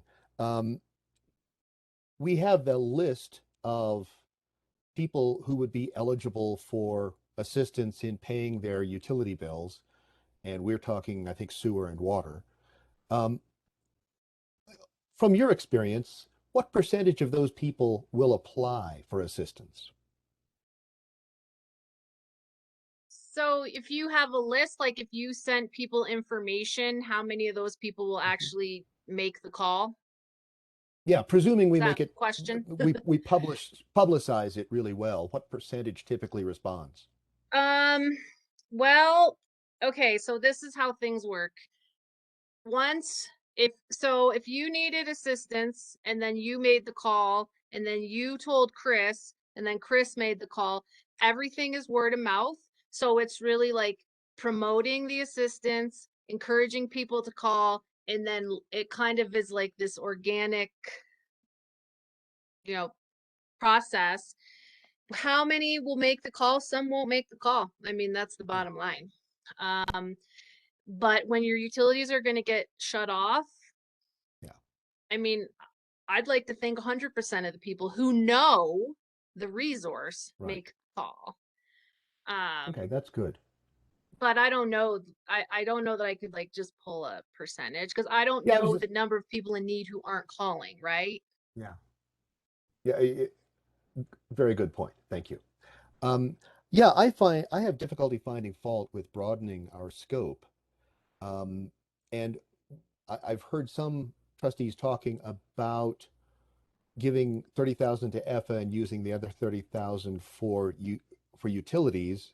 I may be misunderstanding what those trustees are thinking, because I was imagining that if we decide we want to double it and make it 60,000, we still go through EFA because EFA has so much experience distributing these kinds of funds. So I may be misunderstanding, but I also feel very comfortable with the idea of doubling that number. But my feeling would be provide the funds to EFA and have EFA support either utility needs or the other needs that EFA listed based upon the protocol that they defined for us. I think that would be a larger conversation, Julian, around like paying more than 500 for arrears. So I don't No, know. I wasn't meaning that. I Yeah. wasn't meaning that. Okay. That's why I said according to the protocol you defined, which is 500 max, right? Yeah. Well, So for water, yeah. yeah. So I mean, I'm just saying, so you would pay for the water bill, but not the sewer bill? No, it's 500. So You it's meaning like, utilities? yeah, it's like when I Okay. get my bill, it's water, sewer, and it's this Yeah. much. And we don't That's what. like we don't break it down and say, oh, it's Okay, you're 200 meaning for water and water sewer. and it's 100 for Okay, sewer. got it. Yeah. We just pay the bill. But were you meaning, Christy, that of the three options you provided, and they're not on the screen right now, you're proposing doing one and only one of those three No, options? all of them. And All so of them. Okay, that was what I was thinking. here's the piece too. Someone would be eligible for car assistance, water assistance, and utility assistance. So it's not an either or proposition for households. It's Okay. like if you need propane, we can pay 1,000 for propane. If you have a $500 water bill, we can pay 500 for your water bill. If you have a $500 car repair, you need tires, we can pay 500 up to 500 for car repair. Right. It's not you get one or the other. It's you Right. can get all of those resources if needed. Right. So my feeling would be then that the three modes of distribution listed in front of us now seem like a well thought out collection of supports, well thought out support structure. And if we can contribute to that for um, this would be Netherlands residents in our case, I'm assuming, or are we talking? That is my understanding. Okay, that was my understanding as well. So yeah, I feel very comfortable with these proposals, and I'm also feeling fairly comfortable with doubling the amount. Thanks, Julian. Yeah, I think like the others, the idea of the doubling, I think we're sitting on this ARP money. We don't have a driving need for it or place for it. I think we should get it out into the community. So doubling it, I think, is a great idea. I personally, I like the idea of splitting it up. You know, providing the 30,000 to EFA for the distribution as is laid out here, and then using the other half. Would actually be more like 31,000 to help those. It looks like probably 60, 70 some residents of Netherlands, residents and businesses get back to zero in what they owe on water and sewer. Because I look at the EFA, I mean, I think EFA has a great program, but theoretically, somebody could minimum you're going to help 15 people from Netherlands. If 15 people come and use the maximum amount for each of those, that $30,000 goes to 15 people. So by doing the 30,000 plus the 30,000, the money for our wiping off the utilities, we can hit getting close to 100 residents in Nederland in some way, shape, or form.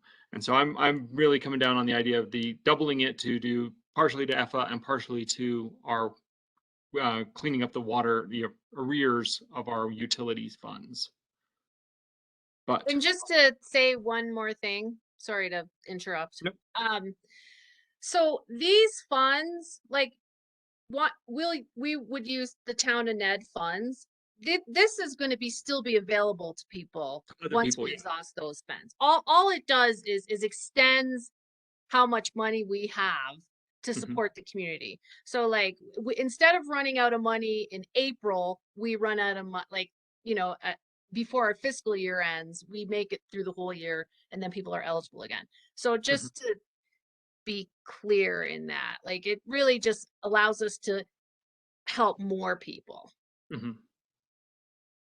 And I was thinking it would be EFA distributing the money to our residents who needed help with their water and sewer bills. But if we feel the town staff is ramped up enough to be able to do that, to distribute it that way, that's just fine. Yeah, I think what prompted me is something I thought you were possibly getting towards, Julian, or I think it was you that was asking us. You know, we could see some of these bills are severely in arrears, and we know there are some people who are simply just not going to reach out. And so I saw this as an opportunity. This is a way the town can reach out to them, is by dealing with, you know, what we see on our utility bills. We can wipe that out and then provide also, you know, I'd say along with that, when we let those residents and those business, you know, those residents know that we've done this as a town, we need to include the information about EFA as well and say, hey, that's your water and sewer, but we have here assistance for your firewood for your tires, for your other utilities, and help, you know, just help get the word out and help as many people as possible and be proactive. That's a huge piece. That's a huge piece. Can That's what I agree with as well.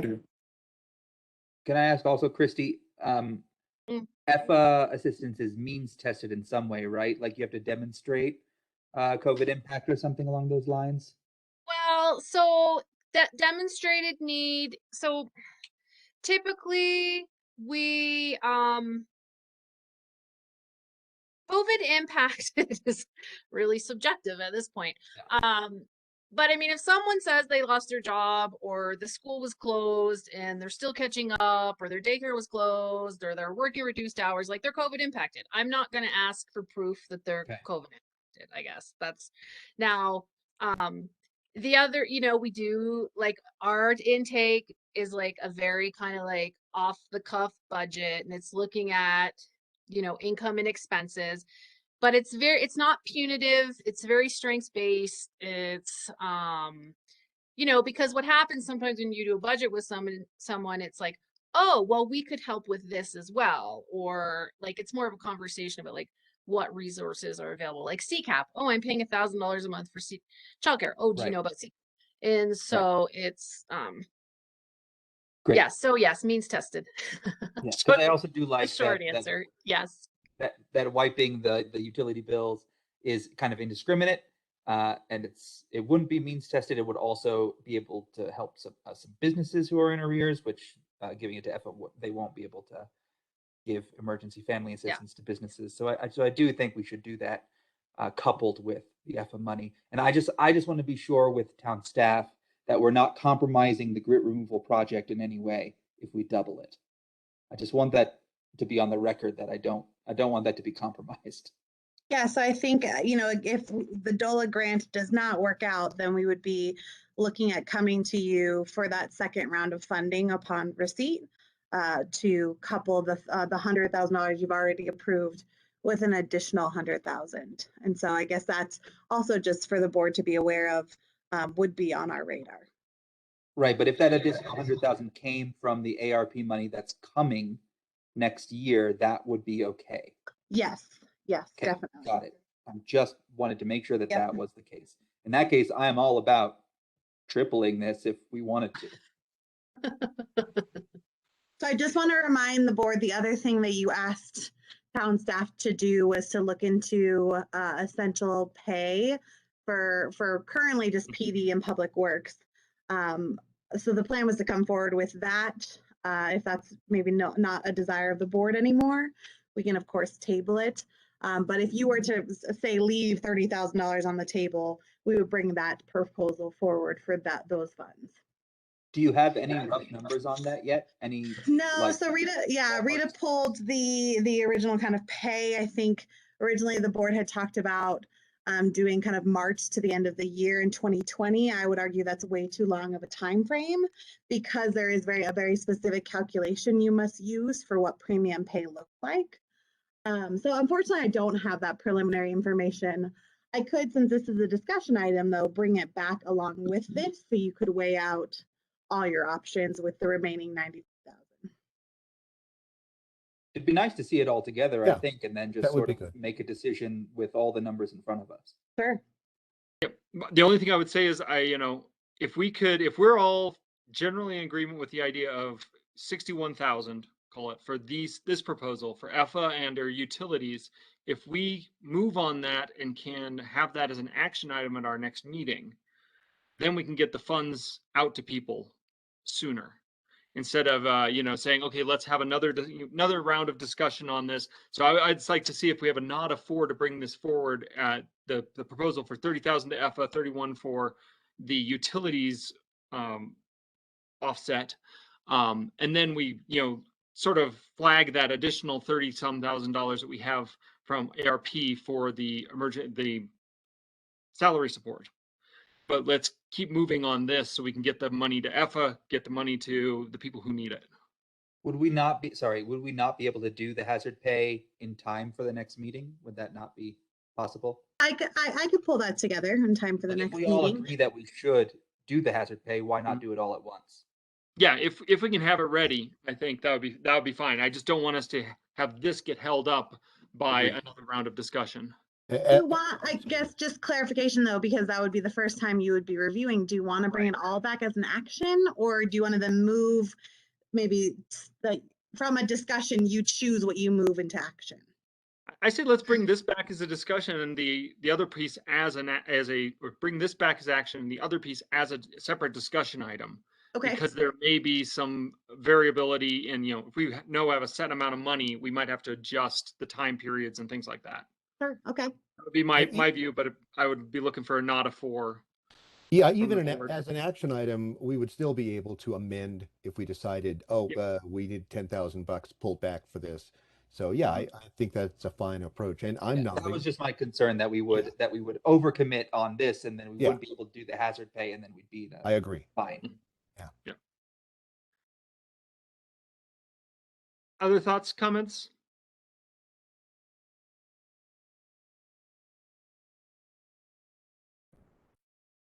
Thank you, Christy. Thanks for bringing us that data and the terrifying bar graphs of the growth of need. They're very compelling, that is for sure. Yeah, they are. Well, thank you so much. This, right? Oh, right. Sorry. Thank you, Eric. Yeah, this is discussion. Thank you. I'm fading fast here after our 6 p.m. start. Public comment. If anyone would like to weigh in on what you've heard on this idea of assistance to EFA and utilities, now would be your chance. I just saw Chris Current come off of mute, so I'm going to look to her first. I have a question for Christy. Nope. That's what I'm afraid of. I think that you need to make it clear that if they give 30,000 to EFA, there's no guarantee that that money stays up here. Well, that money will be tracked for up in Nederland. Can you do that? Can you specifically track for this zip code? Because you haven't. Well, we're gonna have to. In the past. We're gonna have to. Well, because we do a similar thing with City of Boulder, and it's just City of Boulder. So EFA knows how to do it with different kind of areas. Yeah, for private donors, we don't do it. But for Town and Ed, we will. And then we're going to have to actually figure out the because 80466 is it's like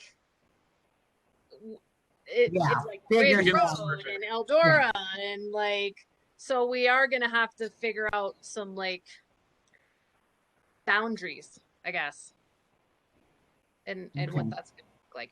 But no, I talked to Julie and I talked to Courtney and we'll have Cool. an MOU with the town, That's and yeah, we're good to go. excellent. Yeah, Great. totally. Always a rebel rouser. For spring. Do we have other public comment?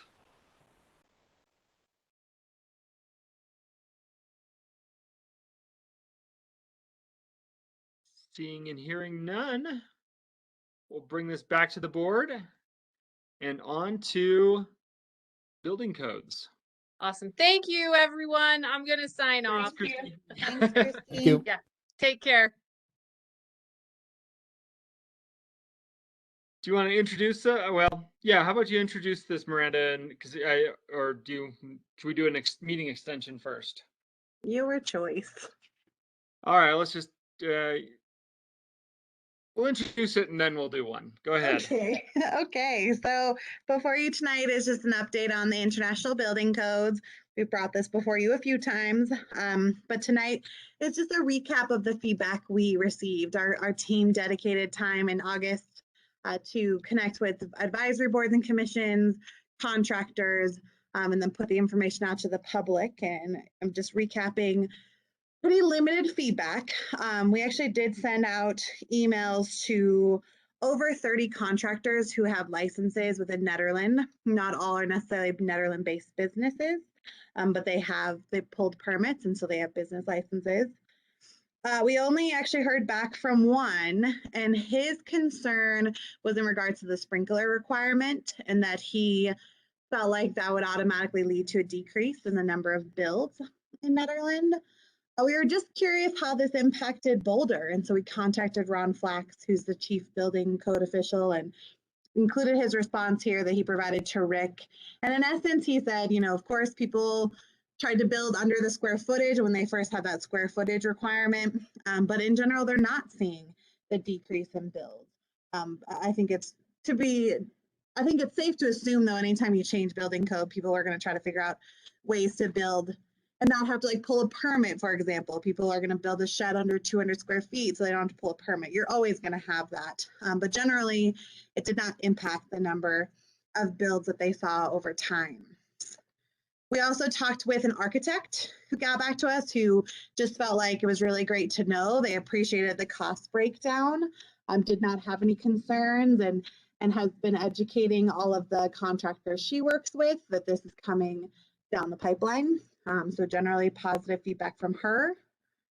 ProSA's recommendations was really in regards to design standards and a feeling that in the future, the Board of Trustees should be looking at codifying those, because that could have a big impact on kind of how currently they are recommendations, but by codifying them, it would make them a standard for buildings.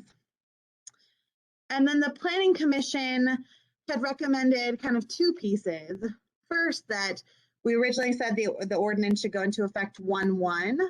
They thought perhaps making it go into effect maybe April 1 instead, and giving that wiggle room so that when people pull building permits in the early months of 2022, they understood that while at that time, 2018 or 2000, the 18 building code was not required, it's coming forward.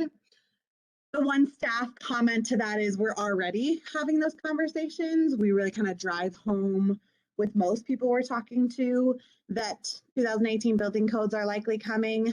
So we do feel like we've set that groundwork. Of course, there will always be people who the message didn't get to, but we really try hard to make sure that if people pull permits that'll be significantly impacted, we let them know. The other recommendation was to just develop some type of tool to help people do cost estimates. Right now in our building permit system, we can give you a general idea of how much your project may cost from a permitting.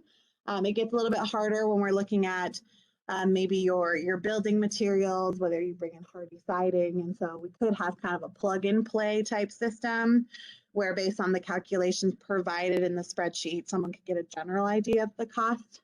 But of course, we can never kind of definitively give them that number, but a great recommendation and a tool we'll look into. And we only heard back from one community member. Her feedback was really specific to building height. And I want to offer that clarification that 2018 building code really doesn't touch building height. That's something that is determined as a part of the Nederland Municipal Code. So if the board was interested in taking a deeper dive into those yard and bulk requirements, you would do that separate from 2018 building code. So tonight we're just asking if you have any additional feedback, comments, questions. I wasn't going to go through the whole PowerPoint. It's pretty readable, I think, and self-explanatory. Our goal would be to bring back an ordinance, probably not at the October 5th meeting, but in October, introduce the ordinance for you to review. But just looking kind of for your last rounds of feedback on direction of where we go with this. Thank you, Miranda. Before we dive into this, do I have a motion to extend the meeting? Oh, I did it once already. I'm not going to do it again. I'm not doing it.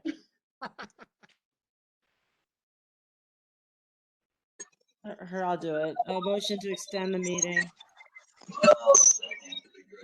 A motion and a second. Trustee Coombs Ismail, Yes. Trustee Corvallin, Yes.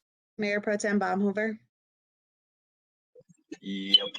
Trustee Danforth, No. Trustee Apt, Yep. Trustee Taylor, Yes. Mayor Larson. Reluctant, yes. All right. So thanks, Miranda, for the overview and for the PowerPoint. I mean, I think it really covers a lot of the changes and additions. So I don't have any questions, but I'll throw this open. Look at board members, and I want to start with our in-house expert, Jonathan. Questions or comments for town staff, or on this in general? Not too much. I guess we've been over this quite a bit, and just say that we should be very cognizant of supply shortages, and hopefully by the time we actually enact this, come January, hopefully some of those will be worked out, but there are definitely some major supply shortages going on with Hardy currently, and some of the other materials that we would then be requiring new builds to have. So if we could just keep an eye on that and make sure that these manufacturing plants don't choose to shut down, that would be good to do some research on as town staff, just to make sure that our building community has options in the case of supply shortages, and we're not putting a dead halt on the building community as a result of ongoing complications from the pandemic. Thank you, Jonathan. Tanya?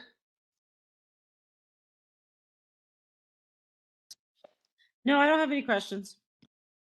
Lindsay?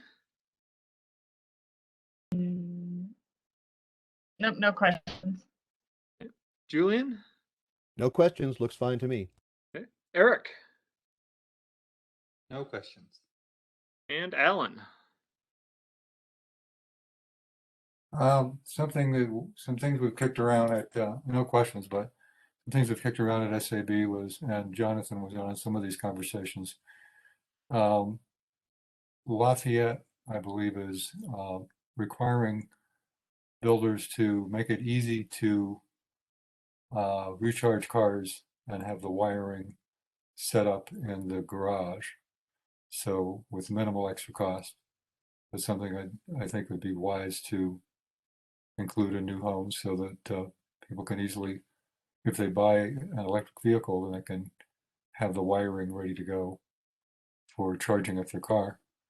The other notion was that if someone's building a house that's 3,000 square feet or $750,000, they should be required to offset their carbon by also including solar panels in their plans. Those were a couple things I'd throw out there. I wanted to too, Alan, bring up it, and I won't be able to jump to the exact slide without probably giving everyone a headache. But in the PowerPoint, we talked about the HERS score, and that for all new builds, you will have to meet the score based on the Boulder County requirements. And I don't have that number in front of me, but some ways in which to meet your score, you get to kind of be creative in that aspect. And so it comes down to solar panels or those EV charging stations.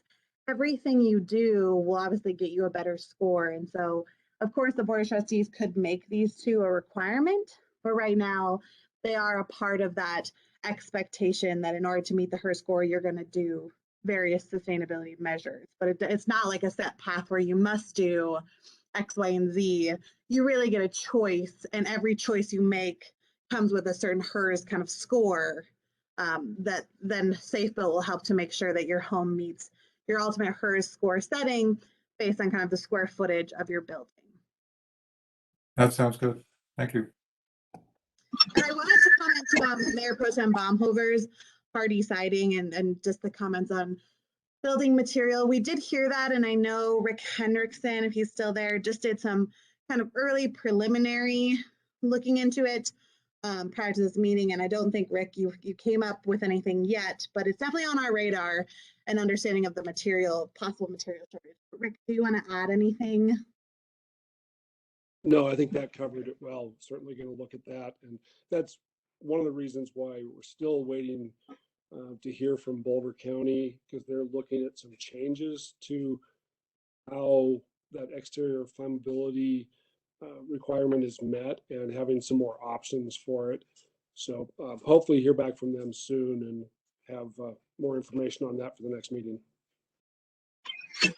Just a quick comment on that. I've been kind of working with project managers and other folks regarding a very similar thing, and have some information I'd be totally happy to share with you, Rick, about there's a Texas company that's been developing, and basically it's a almost like a fire retardant that can be applied like a paint, but after paint, after stain, so that the material can then be installed and then the fire retardant put on. I believe that currently the county is still working with that company to figure out if it's possible, but it would definitely create a lot more options for siding and kind of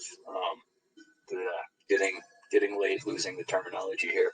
That would provide another option that would allow folks to still use potentially wood siding or other LP smart siding, and then apply this fire retardant after the process so that they wouldn't have to ship it out to an area to have fire retardant treating, and could have more options than simply hardy. So I believe I have your contact information, can shoot you the information I have on that. Miranda, this is Andrew Dewart. I don't know if I missed the public comment period, so if I did, I was just about to open it up, Andrew. I just want to make sure we got Jonathan finished with his comment with Rick, but we're not missing. You're first on my list because I saw you popping on and off. Jonathan, were you done with talking to Rick? Yeah. I just wanted to say that it seems like everybody's kind of trying to research that right now and finding more options. I've definitely found a few. So. Awesome. All right. Yeah, I do want to open this up to public comments, so I think we'll be starting with you, Andrew. The floor is yours. And I'll try and be brief. I know definitely all building codes are there because of generally health, safety, and being especially in the wild urban interface with fire. The one thing that I do want to bring up as far as the HERS rating and energy scores, and as we build homes tighter, it's between the energy codes, the ignition resistant construction codes, you've got then materials, approved materials, and efficiencies. I had a client who owned or had a piece of property. Interestingly enough, this was someone who was responsible for adopting some of these codes, but said, Andrew, I just want to build a cabin, and why can't I build a cabin? And it's this is kind of that turning the corner, and I'm not saying it's a bad thing, but at this point, there's no such thing as building a cabin anymore. They're custom single family homes with sprinkler systems and state of the art energy efficient materials and building methods and engineering, and it's not a bad thing. It just is a de facto kind of growth limiter or demographic limiter, and that it makes it just, there's a certain demographic that gets completely cut out. And just to speak to one of the trustees, a $700,000 home, currently kind of, and Jonathan, I don't know, you can maybe confirm or deny this, but if somebody said, what should we budget for a let's call this unincorporated Boulder County, what should we budget for a home? The answer would be between $350 and $450 a square foot, excluding the land. So it's a kind of a de facto growth, puts a cap on growth, and it kind of creates just a certain accessibility to a certain demographic. That's all. Thank you. Thank you, Andrew. Any other members of the public want to weigh in on building codes?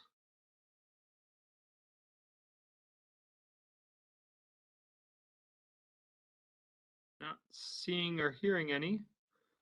I'll bring this back to the board. From what I heard from the trustees, it sounds like we may be ready to move forward in October with bringing this back as an action item, Miranda. Great, thanks. Yeah, I just wanted to follow up on what Andrew had mentioned, and yeah, $750,000 like unincorporated Boulder County, which we're pretty much looking at adopting very similar codes. You're looking at 1,000 square foot home, 1,500 square foot home, and I've been working on a few homes that are between 1,500 and 1,700 square feet that are topping 1.1 million. So we do have to recognize that when we update building codes, it is essentially putting a little bit of cap on growth, as well as limiting the demographics that can afford to build in our community. So we might we just have to consider that, and we just have to recognize that when we update these codes, as much as it is in line with our desire for fire protection and sustainability and renewable goals, it really is going to have a detrimental impact on the affordability of new builds for the lower middle class, and basically completely take it out of the picture for anyone in the lower class. So affordable housing might not be a logical goal anymore for this board. Should we pass these building codes, we might need to amend that goal to workforce housing, and then have some allowances within this building code update for variance and accommodations within this code for cheaper costing materials. There are huge issues with updating the building code and how it is going to affect the housing market. But overall, I think after all the discussion we've had, we're in agreement. It's a need, and largely it's not gonna affect any of the existing dwellings in town. It's gonna affect new builds, and it would be really nice to see some solar requirements and the HERS ratings. And as Miranda spoke to, it usually provides for some creative options. Thanks, Jonathan. And I don't know what you did, but your audio got much better about halfway through your comment. It fixed itself. All right. I think that that we are ready to move forward on that. Moving forward on our agenda, we got 20 minutes left in our meeting, and we have staff and board reports. So I will turn to our town staff, and Miranda, I'll let you decide how to tackle these and in what level of detail. Yeah, actually, most of our town staff are not here. Chris and Larry had to jump off, and so I think you have maybe Dawn on the phone and myself and Rita. I don't necessarily have anything in my report that I necessarily feel like I need to highlight, but I would love to turn it over to Rita because there is an adjustment in kind of our budget. And so, Rita, if you wanted to do your whole report or portion, I would love to turn it to at least her. Yeah. Okay. Well, yeah, I'm not going to do the whole report, but I do just want to start off with the August financials are still continuing to trend with an increase in the tax revenue and decrease in expenses. As of August, sales tax is at 19% above where we were at last year, so that's fantastic. And really all the funds still, other than the sewer funds, show an increase in the actual fund balance. And I really wanted to give a shout out to the Visitor Center. For the past 2 months, they have brought in wonderful, great revenue that they have not had. Oh, can you guys still hear me? Yeah, we can hear you. Yep. Oh, okay. That they haven't had since March of 2019. So I really wanted to thank the staff at the Visitor Center for working so hard. And really, so all the funds, like I said, are showing an increase in the fund balance, and even the sewer, which does show a decrease of $61,000, is really compared to the budgeted decrease of $150,000, is still doing okay. Really doing great.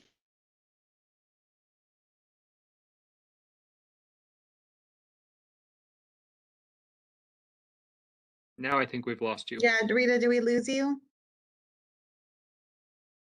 We lost her. Okay, I'll pick it up.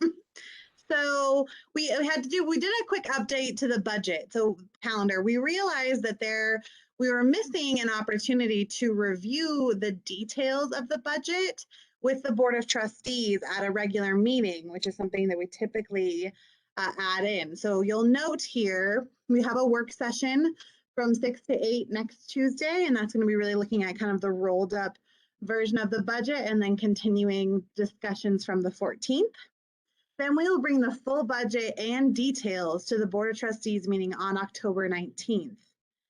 Because we had to add in that meeting, you'll note that we are releasing the draft budget for public review on Monday, October 25th, which is 3 weeks prior to the first public hearing, which would occur on November 9th. So more than anything, I think we just really wanted to draw attention to that additional meeting. And of course, it's another opportunity to keep diving into the ever so important budget. Sorry, I'm back. I don't know what happened, but I hear you just finished up here. Yes. Do you have anything else to add, Rita? I just went over the calendar. Right. So we just really, and I think you did that, we just added Tuesday, October 19th, where we will be presenting the detail, really. That's the most important change that we did here. All right, great. And Dawn actually had to jump off too. So I think for all the rest of our reports, if there's any questions, to email us and reach out. We're busy as always. So let us know if you have questions.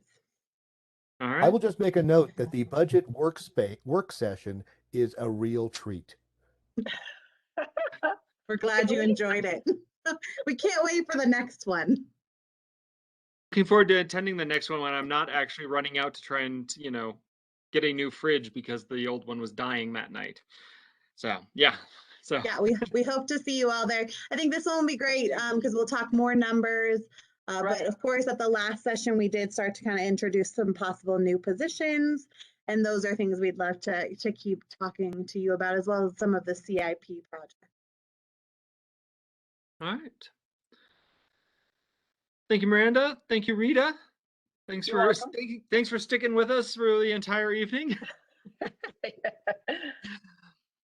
I think the only thing left is trustee reports, and I apologize, mine is not in here. It's been swamped, but just 3 quick things to update you guys on. One is we had Congressman Neguse and the Lieutenant Governor of Colorado, Diana Primavera, were up here in Nederland about a week and a half ago now to kick off and celebrate the launch of the Colorado Climate Corps, which is a volunteer group to do wildfire mitigation work, was what they were really talking about up here, and it's tying into the large amount of money that Congressman Neguse has gotten for the climate conservation corps that hopefully will be in this year's budget. Which leads to the second piece, which is the federal budget this year, because as you guys all know, we have our Big Springs egress funding is tied to that. And unfortunately, it looks like there's not going to be a budget passed this year, or budget passed before the end of the fiscal year by the Senate. They're going to have a continuing resolution, which means the Big Springs egress money will sit in limbo. But from what I hear, it's very likely that in December, there'll be a series of the so-called minibuses. And when they do that, then those projects, the community funded projects like the Big Springs egress funding, will be rolled into those. So we still have a chance of getting that funding within the federal budget this year so that we can start looking at moving forward on that project again and not being in limbo as to whether or not the money exists. Final thing I wanted to talk about was actually something that came up in public comment, and I think we've all gotten emails from Atashna about the idea of the resolution, the Indigenous Peoples Resolution.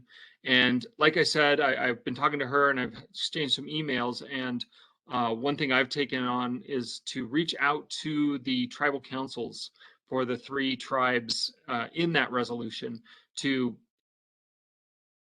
include them in that. I don't want it to be something we're doing outside of the tribal influence. If we're flying their flag for a month or month and a half in the fall, I wanted to have them involved in the discussions at the initial parts. So as soon as I hear back from them on that, or if I set up any meetings or anything, I will let you guys know. So Mayor, was that flag actually the flag approved by those Indian tribes?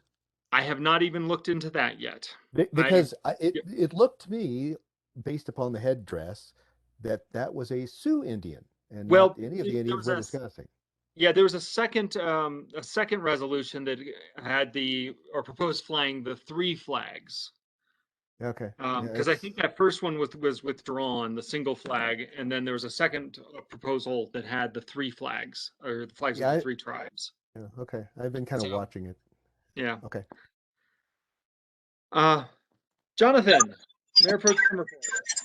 Hopefully my audio is still fixed. Maybe it was on. I was going to say I don't have too much for my report besides the DDAs had their budget work session, kind of budget meeting, and there was a couple interesting ideas floated there, potentially the inclusion of some funds to help town deal with traffic control during high traffic days this next year, particularly large powder days, festival days, as well as leaf peeping season. So that was an interesting idea. There's a lot of headway moving forward with wayfinding. Beautification should be coming back.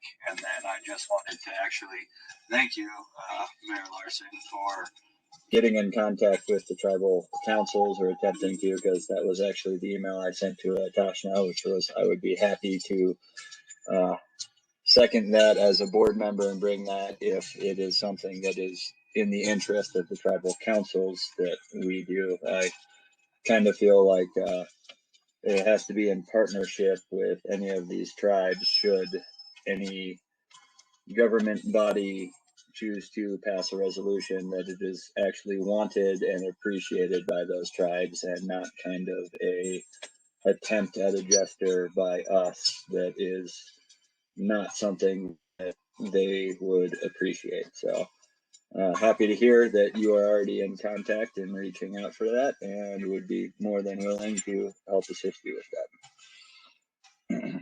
Thanks, Jonathan. All right. Ellen.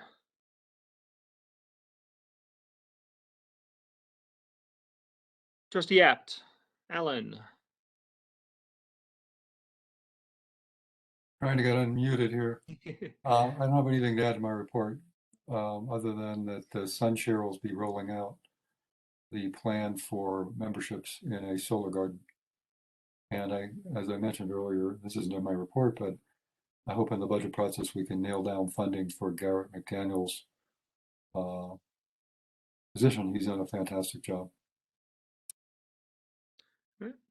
Thanks, Alan. Eric?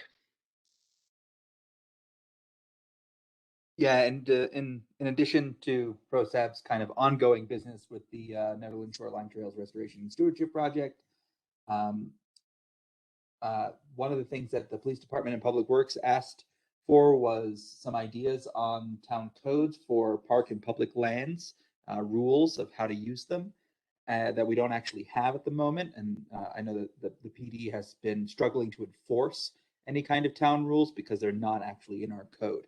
And so when people do things on our parks and public lands that we consider to be not allowed, there's really little we can do about it. So ProSab has sort of taken on the task of coming up with kind of a list of things that is more based on kind of the spirit of it. And then our hope is that we can present that to the BOT at some point and perhaps get direction to town staff to work on ordinances that would have adequate legal language to capture the spirit of those rules that we might have for our parks. So that's something that we've been discussing quite a bit, and then we also have been in discussions with the ice rink and the tennis courts because they are on town land, and talking about extending maybe town's insurance to their operations, as well as perhaps taking a more active role in the administration and management of those facilities as a town, which has been met with some real excitement and enthusiasm. So we're hoping that we can maybe work towards bringing some more to the BOT on that in the near future about the town's relationship with those organizations and those facilities. And yeah, I think that's good for right now. I'll have a more thorough written report next time, I promise. Thanks, Eric. Tanya? I don't have anything to add that's not already in the report. All right. Lindsay? The only thing I have to report is that I had a meeting with Ben to step in as the BOT liaison to the youth board. So I'll be getting involved with them as they have their fall meetings coming up in the next couple of weeks. I'll be participating in those and just kind of being there to support them in any way that they need. Thanks. And Julian? So the Planning Commission discussed the building code, which we've already seen, and they also discussed updating their bylaws to limit their meetings to 10 o'clock to 11, just the way we do. That's it. All right. Nice and rapid. Thanks, everybody. Does anyone have any other business? Yes, I'd just like to suggest that at some point we have a water storage discussion and get into the issues of reservoirs. The policy side. Right, on the policy side. Mm-hmm. Okay. I agree with that. And I was also just going to comment. I've also been emailing back and forth with Atashna Medicine Shield Werner about the Indigenous resolution, and I think that we should just remember that we need to balance, I think, multiple things here. One is that there are current tribal councils for the Ute, Cheyenne, and Arapaho, but we also have members of our community who are Indigenous as well, who have their own kind of feelings about this and how they would like their town to acknowledge those Indigenous rights. So I think we have to balance those two things. I don't think it's just up to the folks that are in Oklahoma, but there's also people who live among us right now who need to be considered as well. And I just wanted to point it out that it's kind of a complex issue that we need to work out. Yeah, and I responded to Tashana as well, and what I found in the initial proposal, at least, were numerous suggestions that were not consistent with historical evidence, and suggestions that seems to very much weaken our understanding of the full spectrum of indigenous culture. So yeah, I too discussed this with her, and I have not yet read the second proposal. I will take a look at that.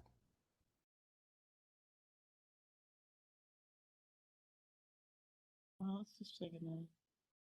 Any further other business? Or a motion? I move that we adjourn. Second. We have a motion and a second. Was that Trustee Coombs Ismail? Sorry, Jonathan was squealing. Did you say my name? Yeah, I don't know Yeah. who the second was because sorry, Mayor Protem The second Bauer. was Jonathan. Okay. Jonathan, yes. Got it. Mayor Larson. Yes. Trustee Taylor. Yes. Trustee Apt. Yes. Trustee Danforth. Yes. Mayor Pro Tem Baumhover. Squeal, yes. Trustee Corvallin. Trustee Corvallin, was that a yes? Yes. Trustee Coombs Ismail. Yes. So at 10:55 p.m. we are adjourned. And I hope Jonathan can get out of Thanks, that everyone. pork processing plant. Everybody have a great evening. Good night. Thanks, everyone. Evening is over.